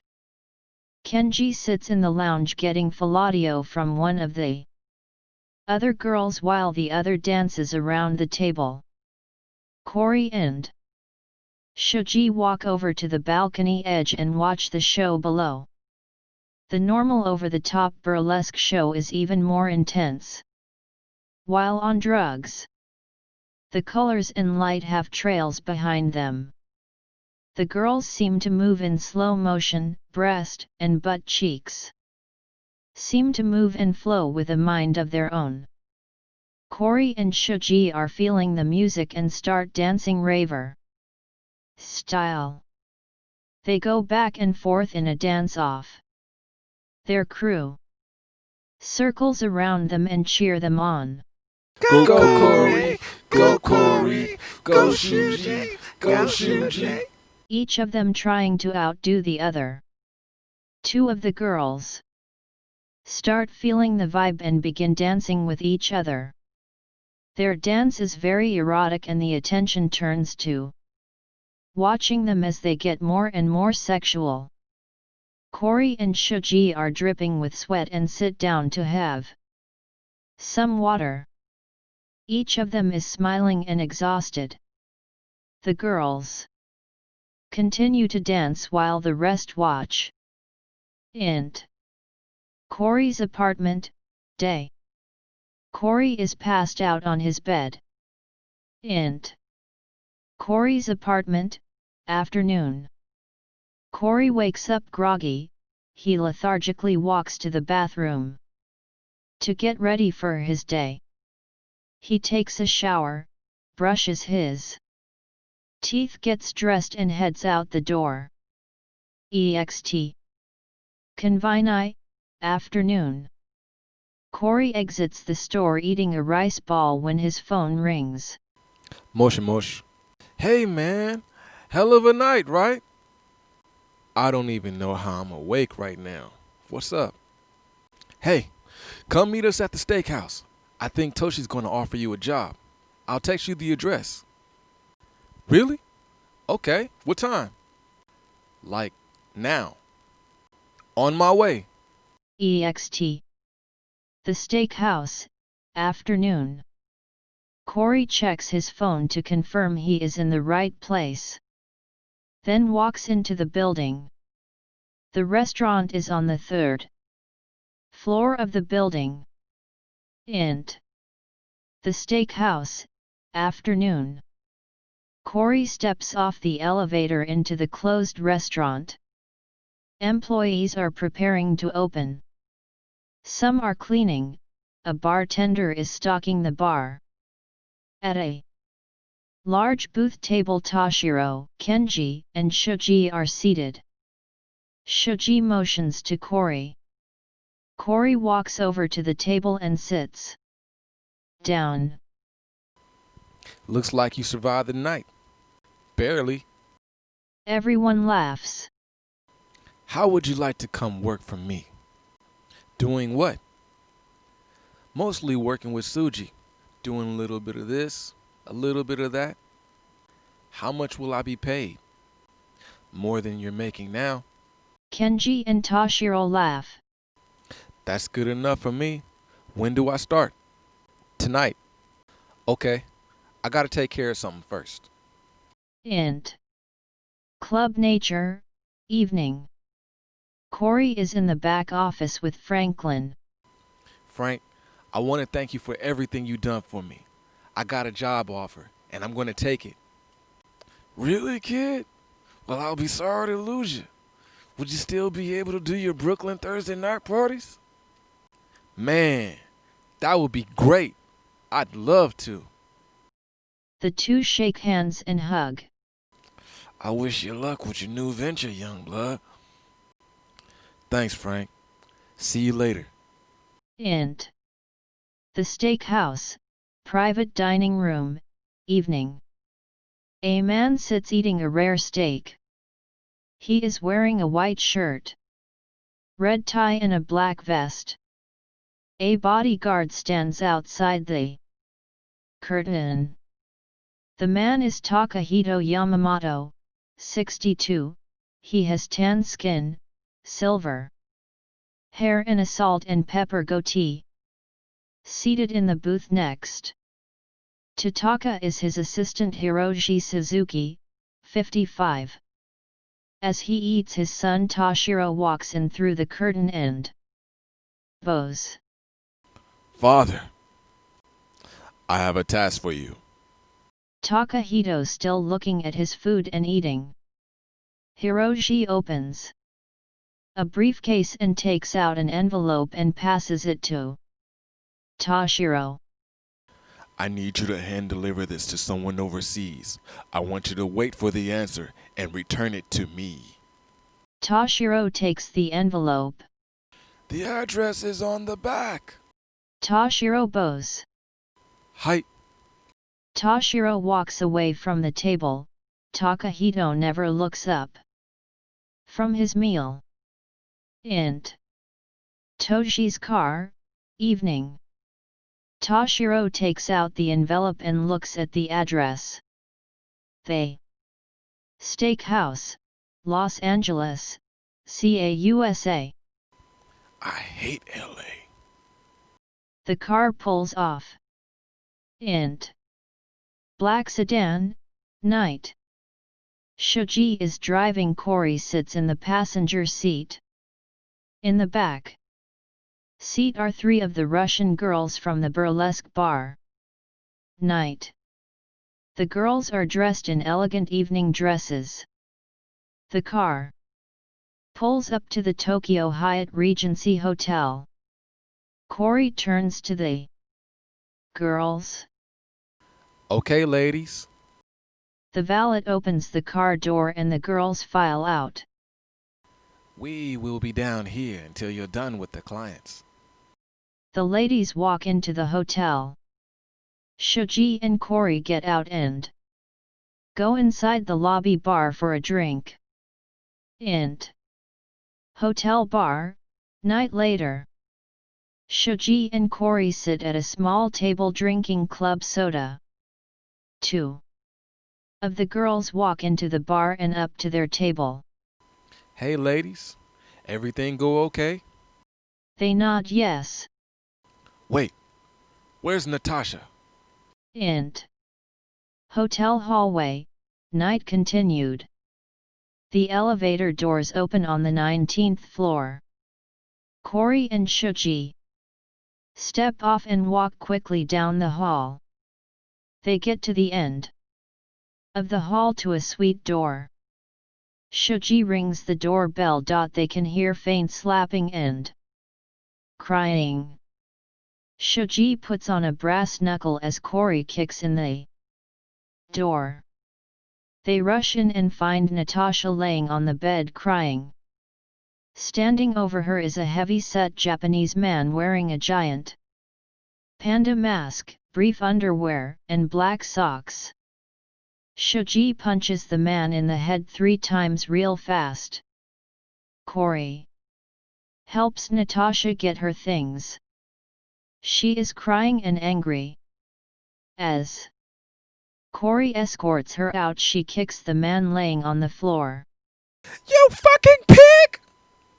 She spits on him before Cory pulls her out of the bedroom. Shoji takes all the money from his wallet and his ID. We know where you live, asshole. He tosses the wallet on the floor and leaves the room. EXT. Hyatt Regency Hotel, night continued. The other girls are in the back seat waiting. Cory walks out with Natasha. Her lip is bleeding but she has stopped crying. He opens the door and she gets in. The other 2 girls are consoling her. Shoji walks out and over to the car, removing his brass knuckle and getting into the driver's seat. Shoji gets in and the car pulls off. Int. The girls' apartment, night later. The girls have changed into pajamas. Natasha sits on the couch holding an ice pack to her lip. The door unlocks and in walks Toshiro. What happened? Well, Mr. Tanaka decided he wanted to play Kung Fu Panda on Natasha's face. What? Suji fed him a fistful of brass, though. He hit him? No, I hit him 3 times. Hard. Who told you to hit him? Huh? That is our guy in customs. He may not be motivated to do what we need now. Why don't we go ask him? Shoji holds up Mr. Tanaka's ID with address. Toshiro smiles. Yeah, let's do that. Toshiro takes the ID. EXT. MR. Tanaka Family House, Day. Toshiro, Shoji, and Kori stand at the door of Mr. Tanaka. Shoji rings the doorbell while Toshiro holds the ID up to the camera. Hi. Mr. Tanaka rushes to the door and comes outside. He looks very different with his clothes on. His face is bruised and there is a bandage on his head. I trust that last night's unpleasantness will not interfere with our arrangement, will it? Tanaka shakes his head no. He keeps his head down, not making direct eye contact with any of them. That is the last time you beat on our girls without permission. That's right. A service like that isn't cheap. Toshiro drops his ID on the ground. The three walk back to the car and drive away. Tanaka bends to pick his ID up after they leave. Tanaka's wife comes to the door. Those nice boys found my ID. The muggers must have dropped it. He walks back inside with her. Int. Car, driving. Kori is driving. Shoji is in the passenger seat smoking and Toshiro sits in back chewing gum. When have you had time to get your license? I haven't yet, but Shuji thinks I should practice. I do know how to drive, you know. Be careful, Brooklyn. We don't drive like New Yorkers here. How do New Yorkers drive? Crazy! They all laugh. I plan to get a Japanese driver's license when I get back from the States next week. Get back from the States? Yeah, my tourist visa expires again next week. I need to go back every 3 months. Where are you going? New York? Yeah, I usually go back and check on my dad and come back the next day. How about California? Kori looks at Toshiro in the rear view mirror. Int. Kori's apartment, day. Kori is packing his bag. I have this thing I need to do for my dad in LA. Why don't you come with me? It doesn't have to be New York for your visa, right? No, I guess not. Kori checks his place then heads to the door. Then it's settled. You're coming with me. It will be a working vacation. Kori locks the door. Okay, let's do it. EXT. Lax Airport, day. Toshiro and Kori exit the airport. There is a town car waiting for them. The driver gets out and puts their bags in the trunk. They get in the back seat. The driver gets back in and the car pulls off. EXT. The Shore Hotel, day. The car pulls up in front of the hotel. The driver pops the trunk and the bell attendant gets the bags from it. Toshiro and Kori step out. Int. Hotel Penthouse Suite, day. The bell attendant opens the door and holds it while Toshiro and Kori walk in. The bellman then wheels in a cart carrying their bags. Kori tips him and he leaves. The room is amazing. It has floor to ceiling windows in the living room space with a panoramic corner view of both the ocean and the city. There is a sunken floor living room with a long semicircular couch and 2 plush semicircle chairs. There is a full kitchen and 2 bedrooms. One master bedroom with a king-size bed and the other has 2 queen-size beds. There are 2 bathrooms, one in each bedroom, and 1 toilet room off the living room. Corey tries to be cool about it, but his excitement is hard to hide. You take the double room. I'm going to take a shower and a nap. Then we can go out on the town. What about your dad's thing? I'm going to meet with the guy the day after tomorrow, so relax for now. Corey nods, as Toshiro goes into his room and closes the door. Corey walks to the window and takes it all in. Int. Penthouse, evening. Corey steps out into the living room wearing jeans, sneakers, and a t-shirt. Toshiro steps out in a dark gray suit, light blue shirt and black wingtips. He looks at Corey.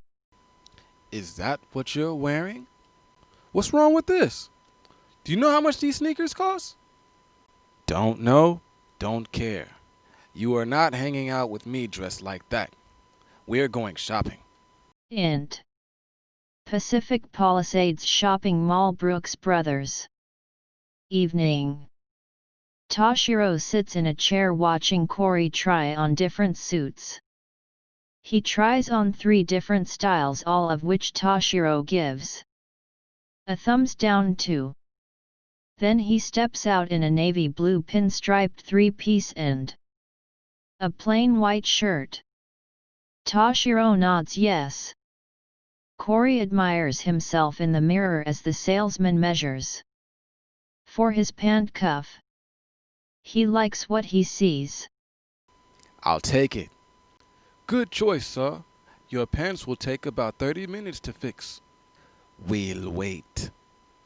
While they sit, Corey tries on different shoes. He settles on a nice loafer with a gold buckle. The sales clerk returns with the suit. Would you like to try it on? Yes, he would. Corey looks at Toshiro, who motions him to go get dressed. Don't forget the shoes. Corey goes into the dressing room.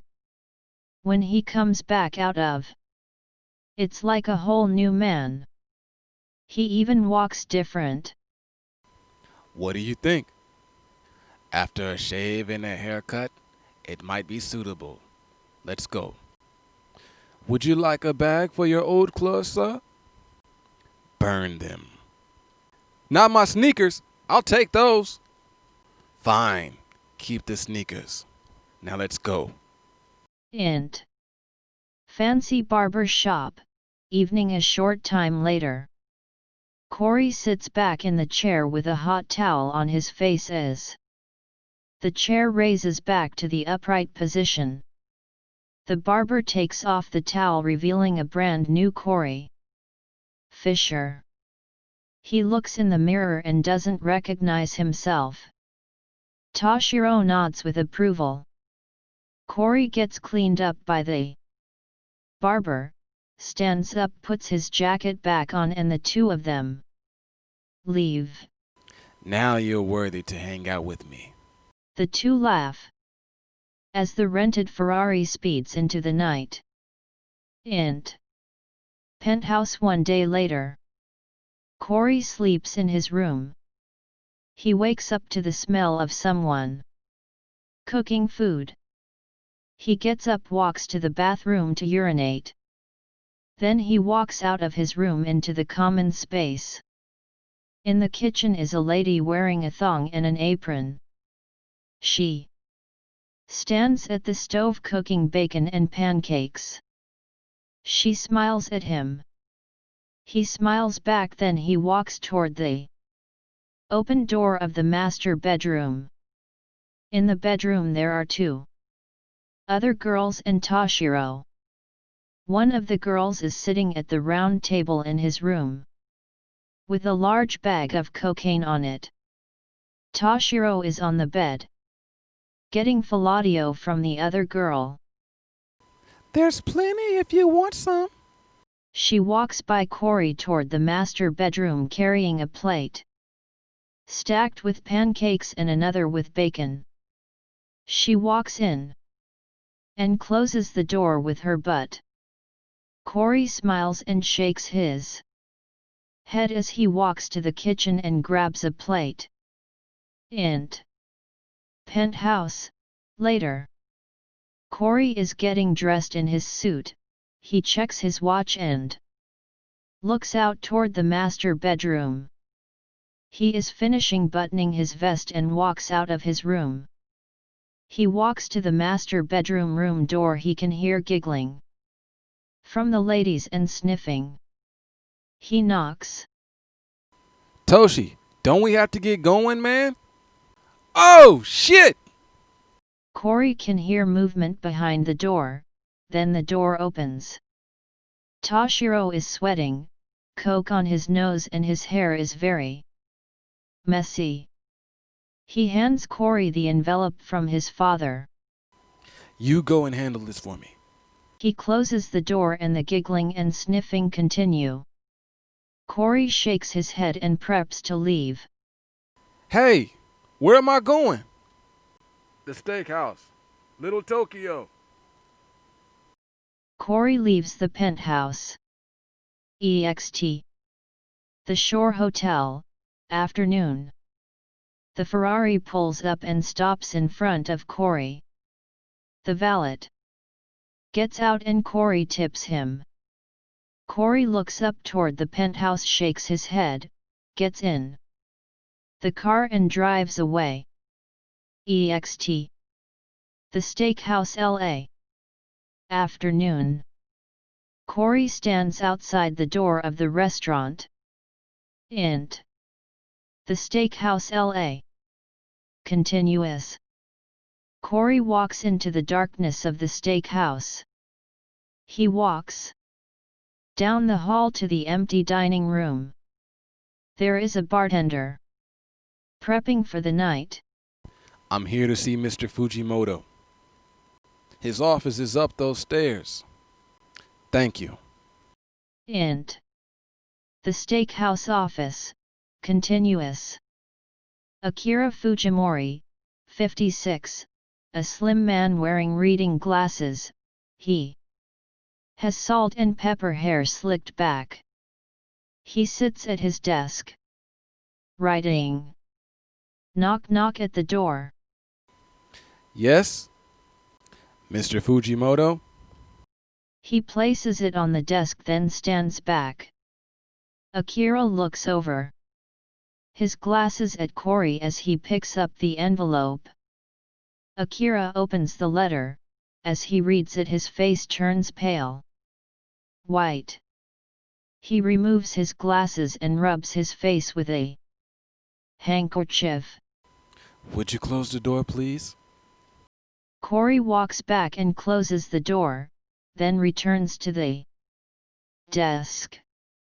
Akira unlocks his bottom desk drawer and removes a small wooden cutting board, a large katana dagger, and a small box.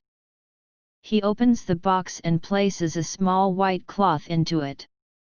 He takes some string from his middle desk drawer and begins to wrap it around the tip of his left pinky finger.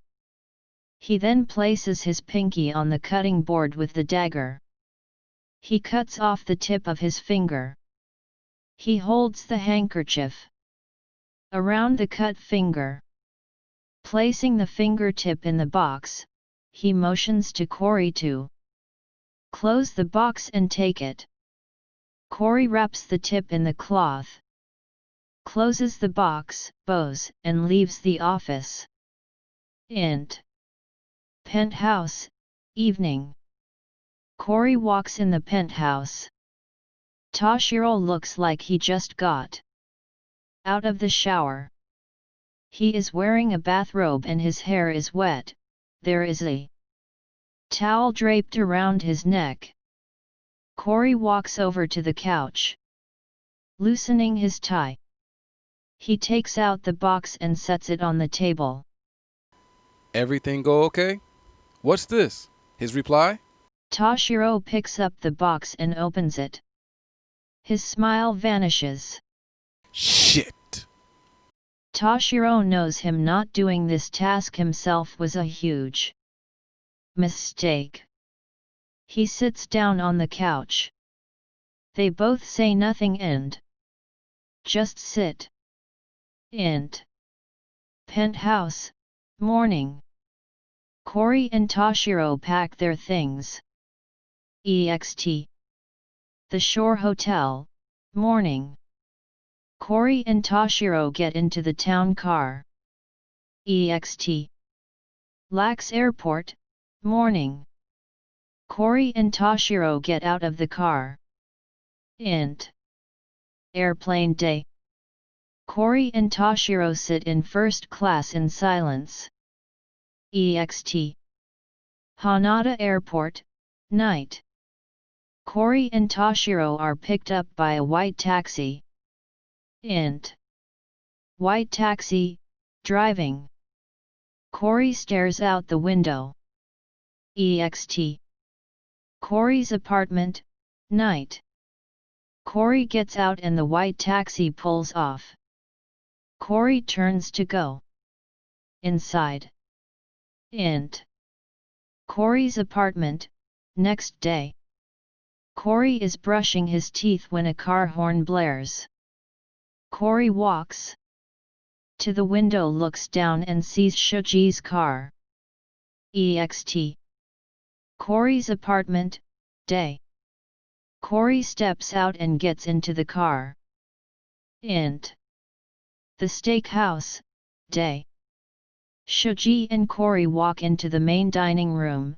Toshiro is sitting in a booth, with the small box on the table. They three men nod hello to each other. Corey and Shuji sit down at another table. The three sit in silence, when footsteps approach. Takahito and Masato walk in with a large bodyguard. Following. When Takahito walks in, Toshiro, Shuji, and Corey stand up. Takahito removes his coat and sits down. Hiroshi stands behind him. Let's have it. Toshiro bows, then places the small box in front of his father. Takahito opens the box and unfolds the white cloth, revealing the fingertip. Takahito stands up and slowly walks to his son. Toshiro still has his head bowed, gives him a hug and laughs. Toshiro is relieved but still apprehensive. Takahito holds his son by the shoulders and looks him in the eye. You may have brought this to me, but did you do the task I asked of you? Toshiro shakes his head no. No, you didn't. I was told a dark-skinned gaijin was the one who performed this task. Takahito looks over at Corey. What is your name? Corey. Corey Fisher, sir. Corey Fisher? Like the koi fish? Takahito laughs, then walks back to his table, sits down and motions Corey to come sit down. He gestures with his hand for Shuji and Toshiro to leave. Corey looks at Shuji and Toshiro as they leave the dining room. They don't look at him. He walks over to the table and sits down. Tell me, koi fish, how did it happen? Spare no detail. EXT. The steakhouse, day. Shuji and Toshiro are having a cigarette as they wait for Corey. What happened in L.A.? I had no idea the letter was a Yubitsu letter. You're telling me there's a finger in that box, and Corey was there to see it? Wow, Corey. Int. The steakhouse, continuous. Corey and Takahito are eating while they talk. Then I closed the box and left. Did he cry or scream? No, not at all. I would have. Truth be told, me too. The two share a laugh. Tell me about yourself. How did you come to Japan? Military? No, I came here for a girl after I got in some trouble in New York. It didn't work out with her, so I came to Tokyo to find my way. You weren't in Tokyo at first? No, Chiba. What happened with the girl? She tried to kill us both in the car accident. Chiba girls. So you came here with no money, knowing, and not speaking Japanese? Pretty much. You've got a lot of balls, koi fish. Or you're just crazy. They both laugh. So why did my son send you to do his task? Corey doesn't want to tell the truth about Toshiro but also knows he shouldn't lie to the boss. He picks up his glass of OJ and takes a drink. I think Toshi would have a better answer for that question. Takahito nods. He respects Corey being loyal to his son by not throwing him under the bus. I will do that. Corey has finished eating. A waiter comes over and takes his plate. It was nice to meet you, koi fish. Thank you for completing the task. Send Toshi up when you get down the stairs. Corey stands and bows. Thank you for breakfast. Takahito grunts as he is still eating. Corey turns and leaves. EXT. The steakhouse, continuous. Corey comes outside to Toshiro and Shuji. Your dad wants to see you. What did you tell him? Nothing about you. Toshiro, relieved but still apprehensive, puts out his cigarette and goes inside. What happened up there? He fed me breakfast. Shuji gives him a surprised, confused look. EXT. The Ritz-Carlton, night. Corey and Shuji sit in the car as two of the Russian girls walk out of the hotel. They walk to the car and get in. How did it go, ladies? The car pulls off. Int. Car, night, driving. The girls pass Corey their money. He counts it. All here. Great. On to the next appointment. EXT. Corey's apartment, early morning. Shuji and Corey pull up to the building. Sitting on the hood of a car are Toshiro and Kenji. Corey gets out. Hey guys, what's up? Come with us. Do you need me too? No, Shuji. Go home. Shuji waves by and pulls off. Corey gives Kenji an envelope with the girls' money from the night. The three of them get in the car. EXT. High-rise apartment building, morning. The car pulls into the driveway. Int. Elevator, continuous. The three exit the elevator on the 10th floor. They step off and walk down the hall. Corey is a little nervous since Kenji and Toshiro are being so silent. Int. Apartment, continuous. Kenji, Corey, and Toshiro walk into the fully furnished one-bedroom apartment. It is conservatively decorated and looks like a catalog apartment. Whose place is this? Yours, if you want it. Mine? How? My father wanted to thank you for LA. So do you want it or what? Hell yeah, I want it. Have you seen my place? Unfortunately, yes. All three laugh. He also wants to. Toshiro clear his throat and gives Kenji a stone look. He's also going to sponsor your work visa so you can stop leaving every 3 months. Really? You give him my thanks, please. Give it to him yourself. He wants to have dinner with you tonight at the steakhouse. Be there by 9. Okay. Kenji hands Cory the keys. Thanks, Toshi. Don't thank me. I'm just the messenger. Toshiro and Kenji turn to leave. And please, don't wear sneakers. The door closes. Cory looks at the keys and smiles. Cory takes out his cell phone and dials. Hey, man. Whoo! I'm glad you're alive. Me too. Hey, could you meet me at my place? I need help moving. EXT. Cory's apartment, day. Shoji and Cory are loading up the car with the few things Cory has in his apartment. Clothes, sneakers, a box of food, and his stereo. Once the car is packed, they get in and drive away. Int. Cory's 10th floor apartment, day. Cory opens the door and walks in carrying a bag full of clothes. Shoji follows carrying a box for the kitchen. Dude, this place is way better than that shithole you were living in. Mr. Yamamoto took good care of you. I know, right? Who knew a fingertip delivery could be such a lucrative job?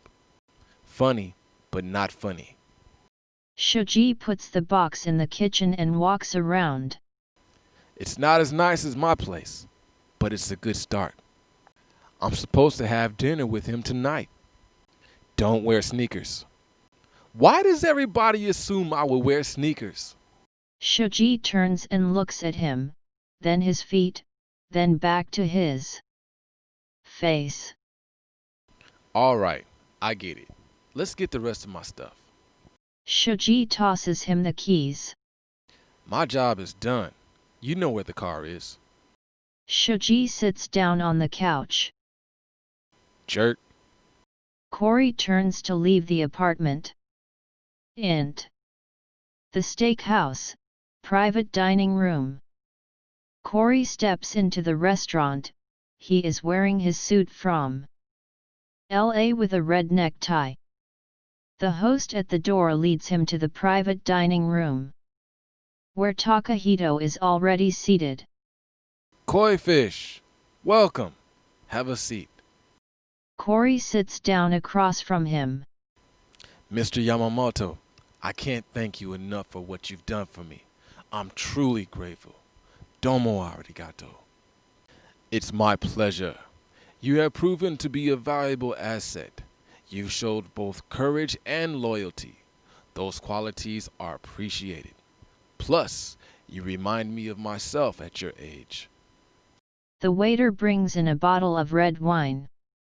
He places 2 glasses on the table. He shows the bottle to Takahito, who nods. The waiter then opens the bottle and pours a sip to taste. Takahito tastes the wine and nods again. The waiter proceeds to pour Cory a glass, then fills Takahito's glass. He places the bottle on the table and leaves. Cory sips the wine. Wow, that is amazing. It better be at 20,000 yen a bottle. Takahito laughs and drinks from his glass. Int. The steakhouse, private dining room later. Dinner is finished and the two are having espresso and dessert. So, what do you want to do with your life? Cory has never really been asked a question like that before. I don't really know. I've never thought about it. I usually just go with the flow. Living in the moment is very zen of you, but it's not really practical. Get rich, I guess. How? Corey has no answer. Ask yourself these questions. Do you want to inspire or dominate? Do you want to help or hurt? Do you want to be loved or feared? For me, I want to inspire, help, and be feared. The answer to these questions may help you find a path. Corey listens and nods. The two of them finish drinking and eating. Now, let's do some singing. Do you karaoke? Only in the shower. Well, you are in for a treat. I am a champion, you know. They stand up from the table as the bodyguard and Masasudo lead them out. Int. Fancy karaoke bar, night. Corey and Takahito are sitting in a very nice, large karaoke room. There is an extra large screen TV, long a leather couch, a wide performance area and a coffee table in front of the couch. There are 4 young very attractive ladies in the room with them. One of the ladies is singing her heart out to Fame by Irene Cara. The other 3 are sitting on the couch, 2 next to Takahito and 1 next to Corey. The lady singing finishes the song. I feel it coming together. People will see me and die. Everyone claps and cheers for her. She goes back and sits down near the lady next to Corey. One of the ladies with Takahito gets up to sing her song. It's a J-pop song. Corey leans over to Takahito. I have no idea what to sing. Pick something you know. You're up next. Takahito, can't D. Corey looks through the hundreds of songs there are to choose from. He takes Taka's advice and goes for what he knows, rap. He finds a classic. The young lady finishes her song. Now it's his turn. The beat to Paul Revere starts. Corey stands up with the microphone.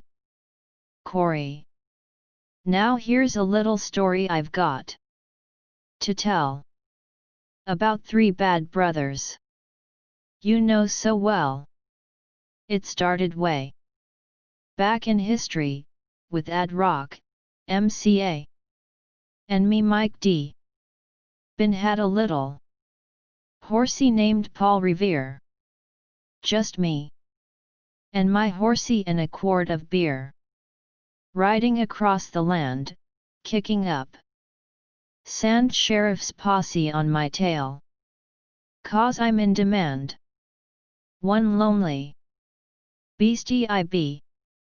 All by myself without nobody. The sun is beating down on my baseball hat. The air is getting hot, the beer is getting flat. Looking for a girl, I ran into a guy. His name was MCA, I said. Howdy, he said. Hi. Everyone in the room is jamming to the song. Corey acts it out as he raps. When he finishes, the girls all cheer. Takahito is smiling and clapping too. Corey is tired after giving it his all, sits down and drinks the cold beer on the table. That was cute, but now it's my turn. The song starts right away and Takahito is 100% ready. He has put sunglasses on and turned his collar up. He is singing Marvin Gaye, Let's Get It On. Takahito, can't D. I've been really trying, baby. Trying to hold back this feeling. for so long. And if you feel like I feel, baby, come on, oh come on, ooh. Let's get it on, ow baby. Let's get it on, let's love baby. Let's get it on, sugar. Let's get it on, woo.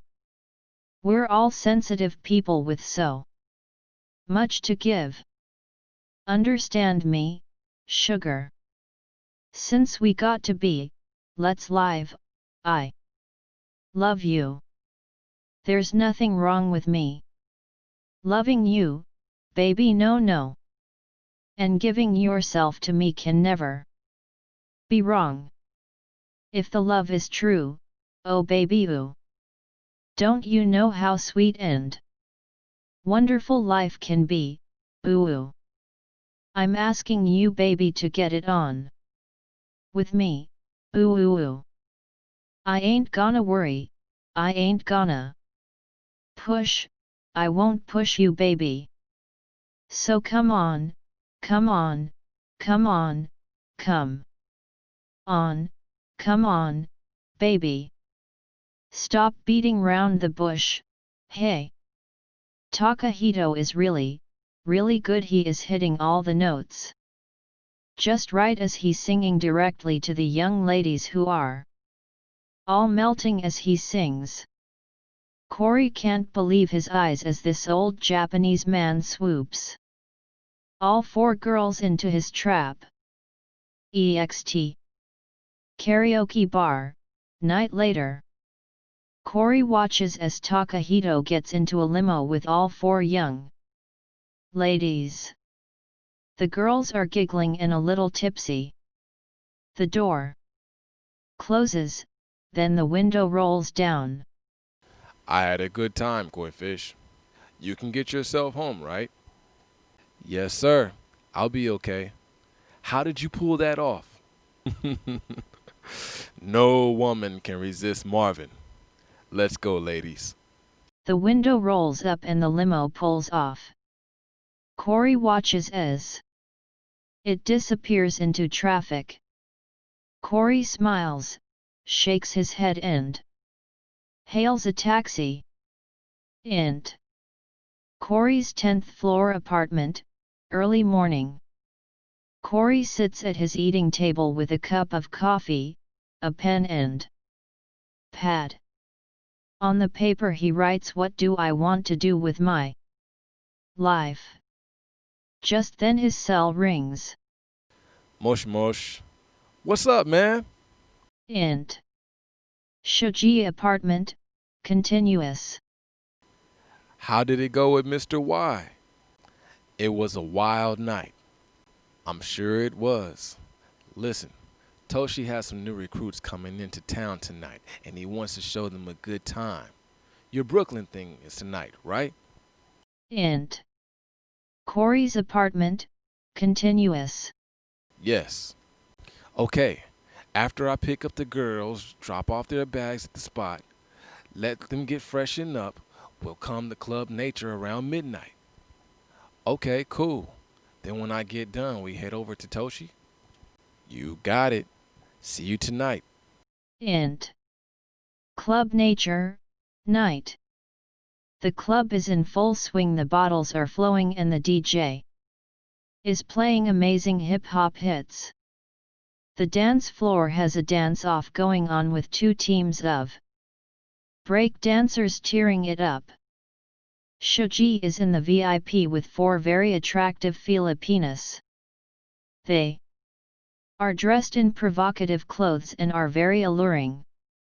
Cory stops by the VIP bringing them another bottle of vodka. You guys having a good time?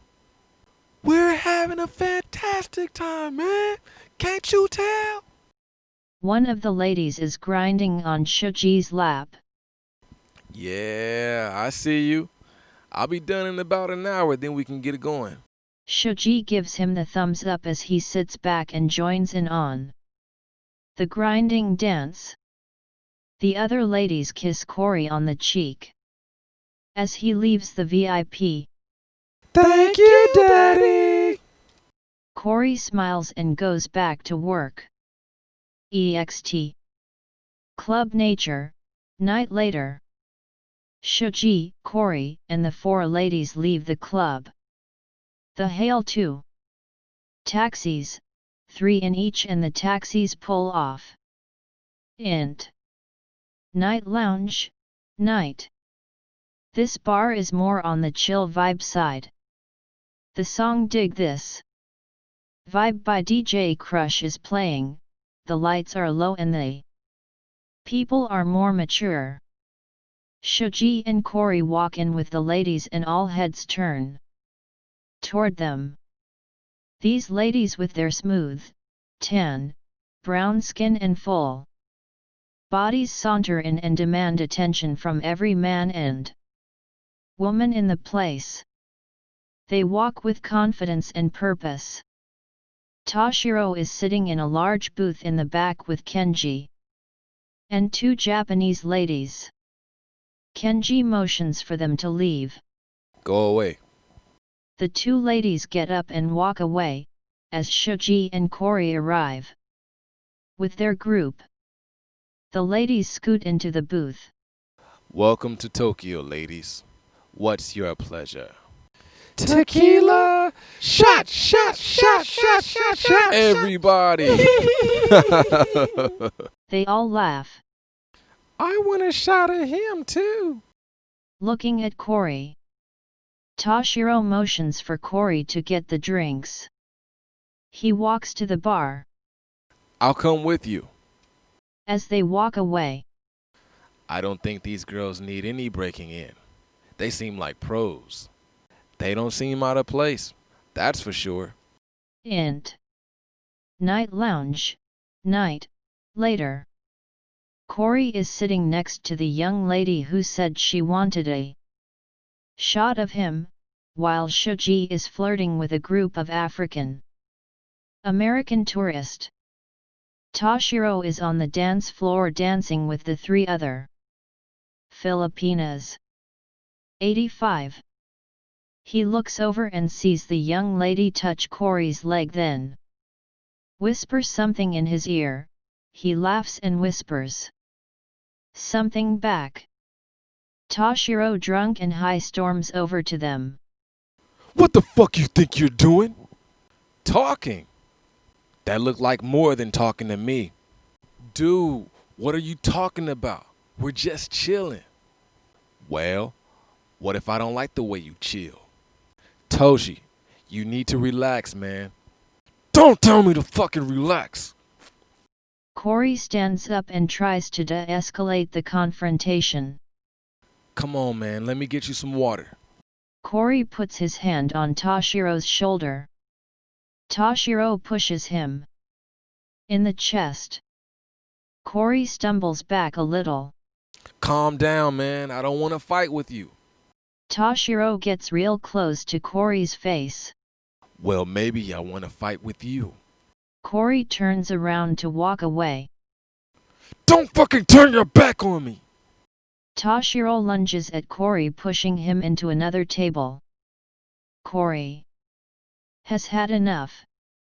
He turns around and punches Toshiro. Then an all-out fight breaks out. 2 very large bouncers come over and throw both of them out. EXT. Night lounge, continuous. The bouncers exit carrying 1 of each of them and toss them out. A crowd of people follow them outside to watch the fight. Cory and Toshiro are going blow for blow. Cory isn't high like Toshiro's, so he is not as unstable. Toshi, stop, man! I don't want to fuck you up! Fuck me up! Toshiro charges Cory, but he pivots right and lands a hard right cross to Toshiro's jaw. The fight is over.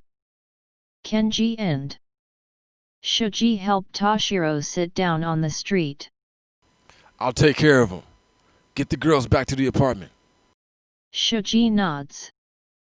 Cory and Shuji walk away with the girls. They get to the main street and hail 2 taxis. The lady who was the center of the fight walks with Corey. Her name is Nicole May, 24. You girls go on to the apartment. I'm gonna make sure he gets home okay. Shoji and Corey exchange a look. Are you sure? Yes, I'm sure. I'll catch up with you later. The 4 of them get in one cab. Corey and Nicole get in the other. Int. Corey's 10th floor apartment, night. Corey and Nicole walk in. They take off their shoes and she walks him over to the couch. She then goes into the kitchen to get a wet rag and some ice. She brings it over to him and cares for him like she is a nurse. There, Daddy. Feel better? Yes, thank you. I'm sorry you had to see that. It's not the first time 2 men have fought over me. She dabs his face with the wet cloth. They look into each other's eyes. She starts gently kissing him. He kisses her back. The ice cloth falls to the floor and they 2 begin kissing passionately and tearing each other's clothes off. Int.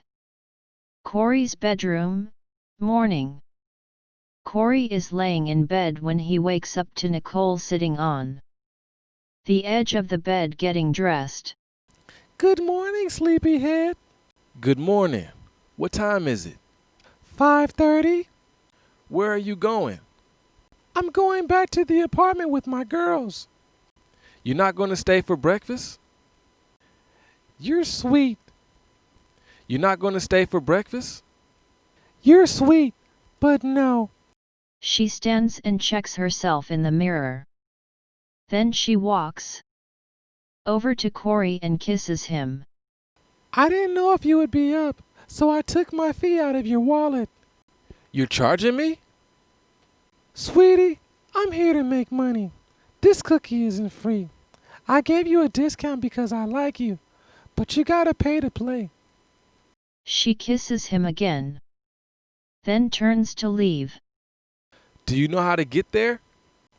My girl sent me the address. I'll be fine. Bye, baby. I had fun. Me too. Bye. The door opens and closes. Corey lays back down and goes to sleep. Int. Corey's bedroom, evening.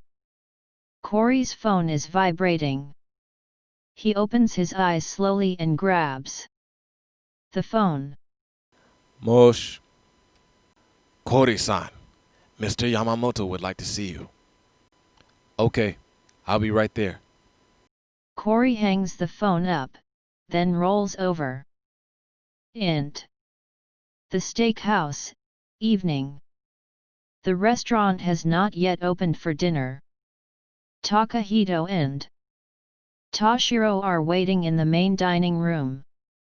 Takahito is sitting while Toshiro stands. Corey walks in.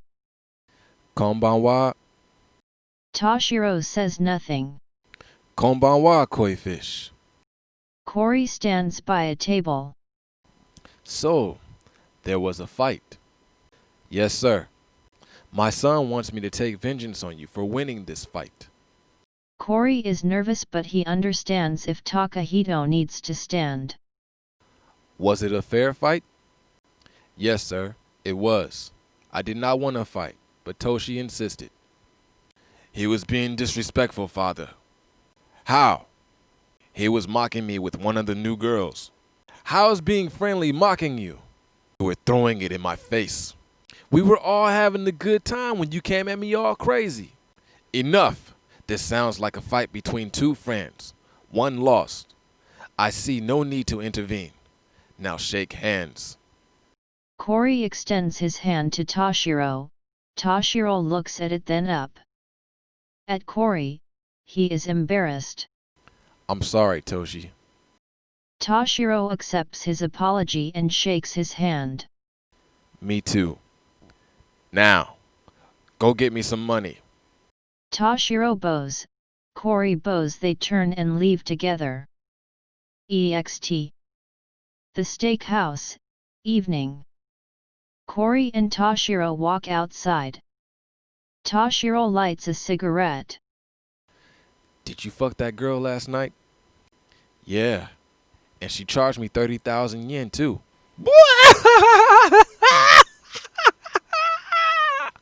Toshiro laughs hysterically.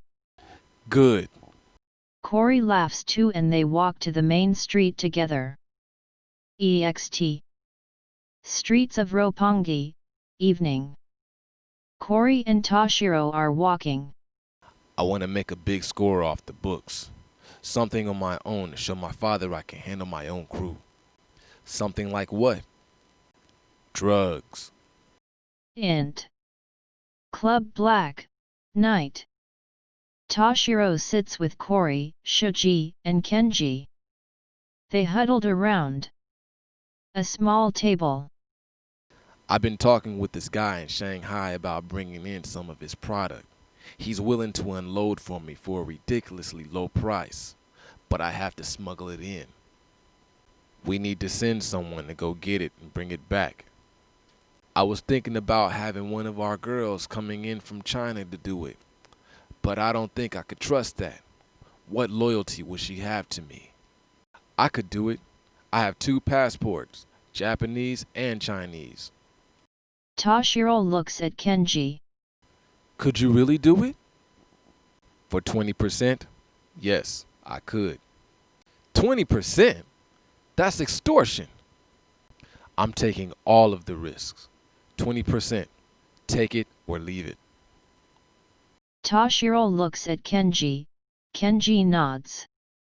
Toshiro extends his hand to Shuji. Deal. 20%. EXT. Hanada Airport, day. Cory drives Shuji to the departures area. Shuji gets out and grabs his bag from the trunk. Are you sure about this, man? A walk in the park. Isn't that what you Americans say? I'll see you in a few days. Don't be late picking me up either. Shuji turns and walks into the airport. I won't be. Int. Cory's 10th floor apartment, night. Cory is standing by the window holding a glass of scotch. Nicole walks up behind him naked. She hugs him and takes a sip of his drink. Don't worry, he'll be back soon. Now, come back to bed and get your money's worth. The two of them start kissing by the window. EXT. Hanada Airport, night. Be sure to come directly to me after you pick him up. No other stops. Got it. Cory is waiting in the car at the arrivals pickup area. He checks his watch. Shuji walks through the door smiling. Did you miss me? Cory gets out and hugs his friend. He tosses Shuji's bag in the trunk. The two get in the car and drive off. Int. Car, night, driving. Cory is driving, Shuji is in the passenger seat. So how'd it go, man? Did you bring me something back? Yeah, me. The two laugh. How was it? Did you see your dad? Yes. We had dinner one night. It was good to see him. Shuji winces in pain, and begins sweating. He grabs his stomach abruptly. Hey man, are you okay? No, man. Shuji screams out in pain. Cory hears Toshiro's voice. Come straight to me. No stops. Cory sees his friend's pain and drives to the hospital. EXT. Hospital, night. The car pulls up to the emergency room entrance. Cory gets out and helps Shuji inside. Nurses rush to help. Toshi, something went wrong. Shuji started screaming in pain. We're at the hospital. I'm on my way. Int. Hospital, night. Corey is sitting in the waiting area with his face in his hands. 2 police officers approach him. EXT. Hospital, night. Toshiro pulls up with Kenji. They get out of the car to see Corey being led out of the hospital in handcuffs. They make eye contact as Corey is placed in the back of the police car. The police car pulls off. Toshiro turns and goes inside the hospital. Int. Prison, day. A prison guard unlocks a gate door. 2 other guards lead Corey down a long hallway surrounded by cells on each side. Loud murmuring can be heard as he walks in handcuffs down the corridor. The 3 men arrive at an open cell door. 1 guard unlocks Corey's cuffs and motions for him to enter the tiny cell. Corey walks in and looks around in disbelief. The other guard gives Corey 2 books. Then the cell door closes. Corey sits down on the cot and picks up the books. The rules for the prisoner are written in Japanese and has English translation under it. Corey thumbs through the book filled with rules. He puts it aside and picks up the other book. It is a book of blank pages.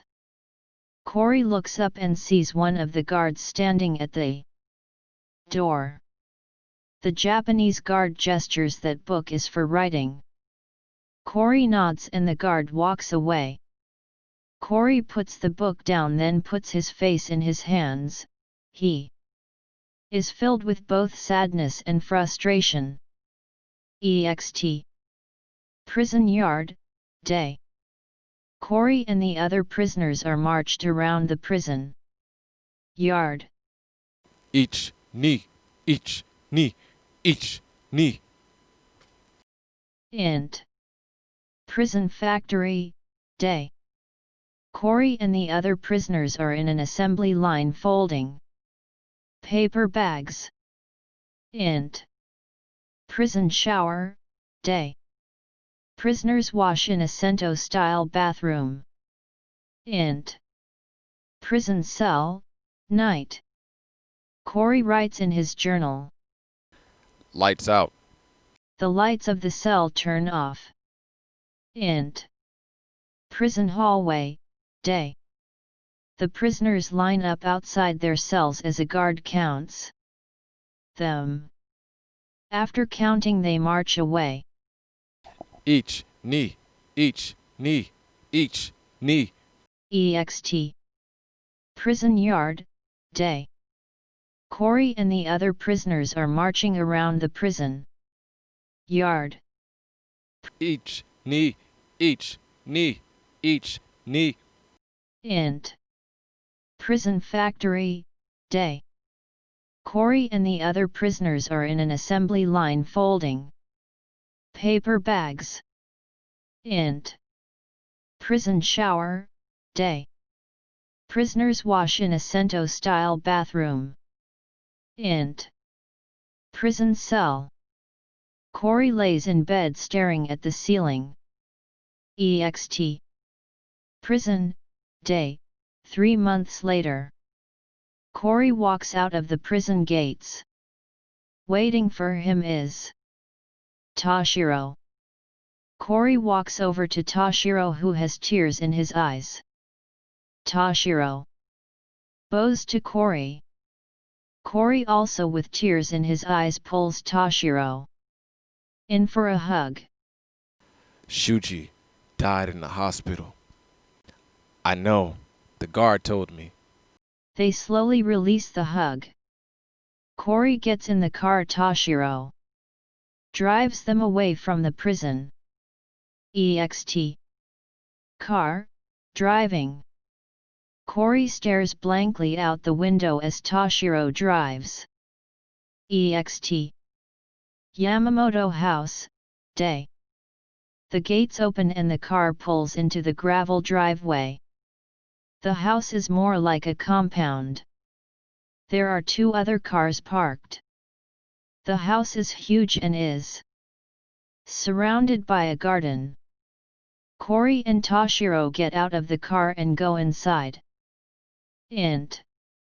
Yamamoto House, day. Takahito is wearing a traditional Japanese robe. He is in the dining room making traditional tea.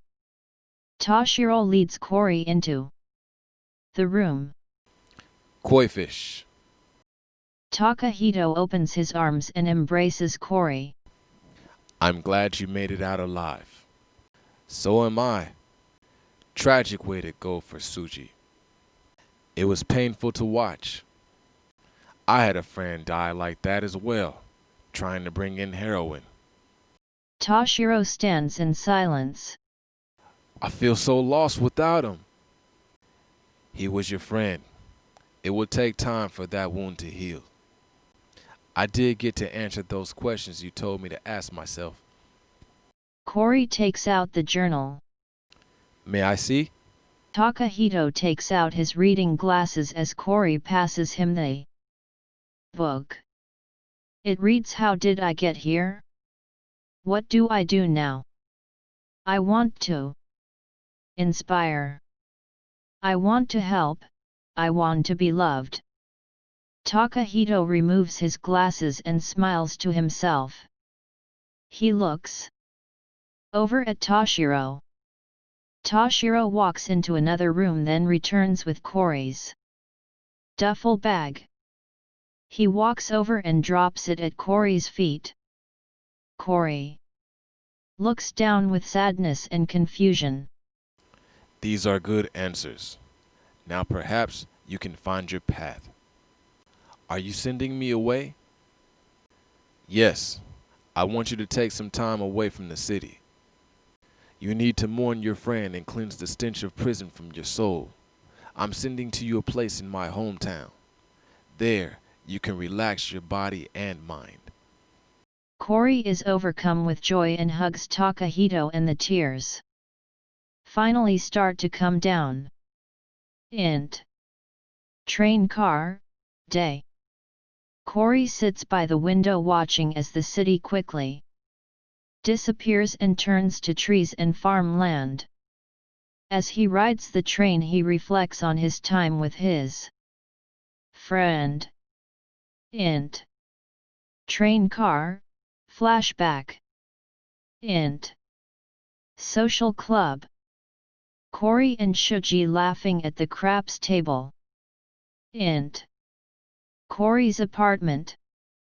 This place is a shithole. It's a nice shithole, but it's still a shithole. Int. Hyatt Regency Hotel. Where'd you get brass knuckles? What? You don't have one? Int. Club Nature. Cory and Shuji in the VIP drinking. Oh my God.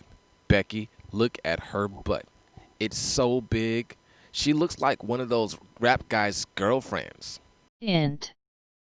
Train car, present day. Cory smiles and falls asleep. EXT. Train car, later same day. Cory steps off the train onto the platform in Kyoto. He leaves the train station to a taxi pickup area. He gets in a taxi and it pulls off. EXT. Minjuku, day. The taxi pulls up to a quaint building nestled on a 5-acre stretch of land near a mountain of trees. There is no drive way to the door. Cory pays the driver and gets out of the taxi. The walkway to the door are large flat stones placed in the wide lawn in front of the main building. The building is 4 floors and has an old-world Japan feel. There are lush trees all around the property and a table with chairs and a larger umbrella over the table on the grass. Cory walks the stone path toward the front door. Int. Minchaku, continuous. Cory walks in the open door. Inside the lobby is a small reading area filled with books, a dining area with many tables and chairs, a small gift shop, and a small counter where there is a bell and a hand-written reservation book. Next to the counter there is a large fish tank with beautiful medium-size koi fish swimming. Cory walks to the counter and rings the bell. Hi! From a room behind the counter a small grandma walks out. She has a kind face and even though she is old she moves like someone half her age. Abakan, 80. Ohayo gozaimasu! Ah, Cory-san! Hi. Welcome! We didn't know exactly when you were coming, but we are happy you are here. Come with me. I'll show you to your room. Abakan comes from behind the counter and takes Cory by the hand. She leads him to the small elevator. Int. Minchaku, continuous. Abakan unlocks the door and walks in. Cory follows behind her. The room is very nice, with shiny hardwood floors and large windows bring in an abundance of sunlight. There is a large futon bed on a raised platform in the corner. There is a balcony overlooking the forest behind the building. The bathroom has a very large hot spring-style tub and all the modern aspects of a 5-star hotel. Cory walks out on the balcony and breathes in the fresh country air. Abakan bows and walks to the door. Let us know if you need anything. Get some rest. Cory bows. Arigato. She places the key on a table and leaves the room. Cory remains on the balcony soaking in the sun. He looks down from the balcony and sees a pond below. Swimming in the pond are much bigger very large koi. On the table on the balcony a hardcover book with pictures of beautiful koi fish from small to large. The title reads, Koi Fish My Discovery of Growth. Fin.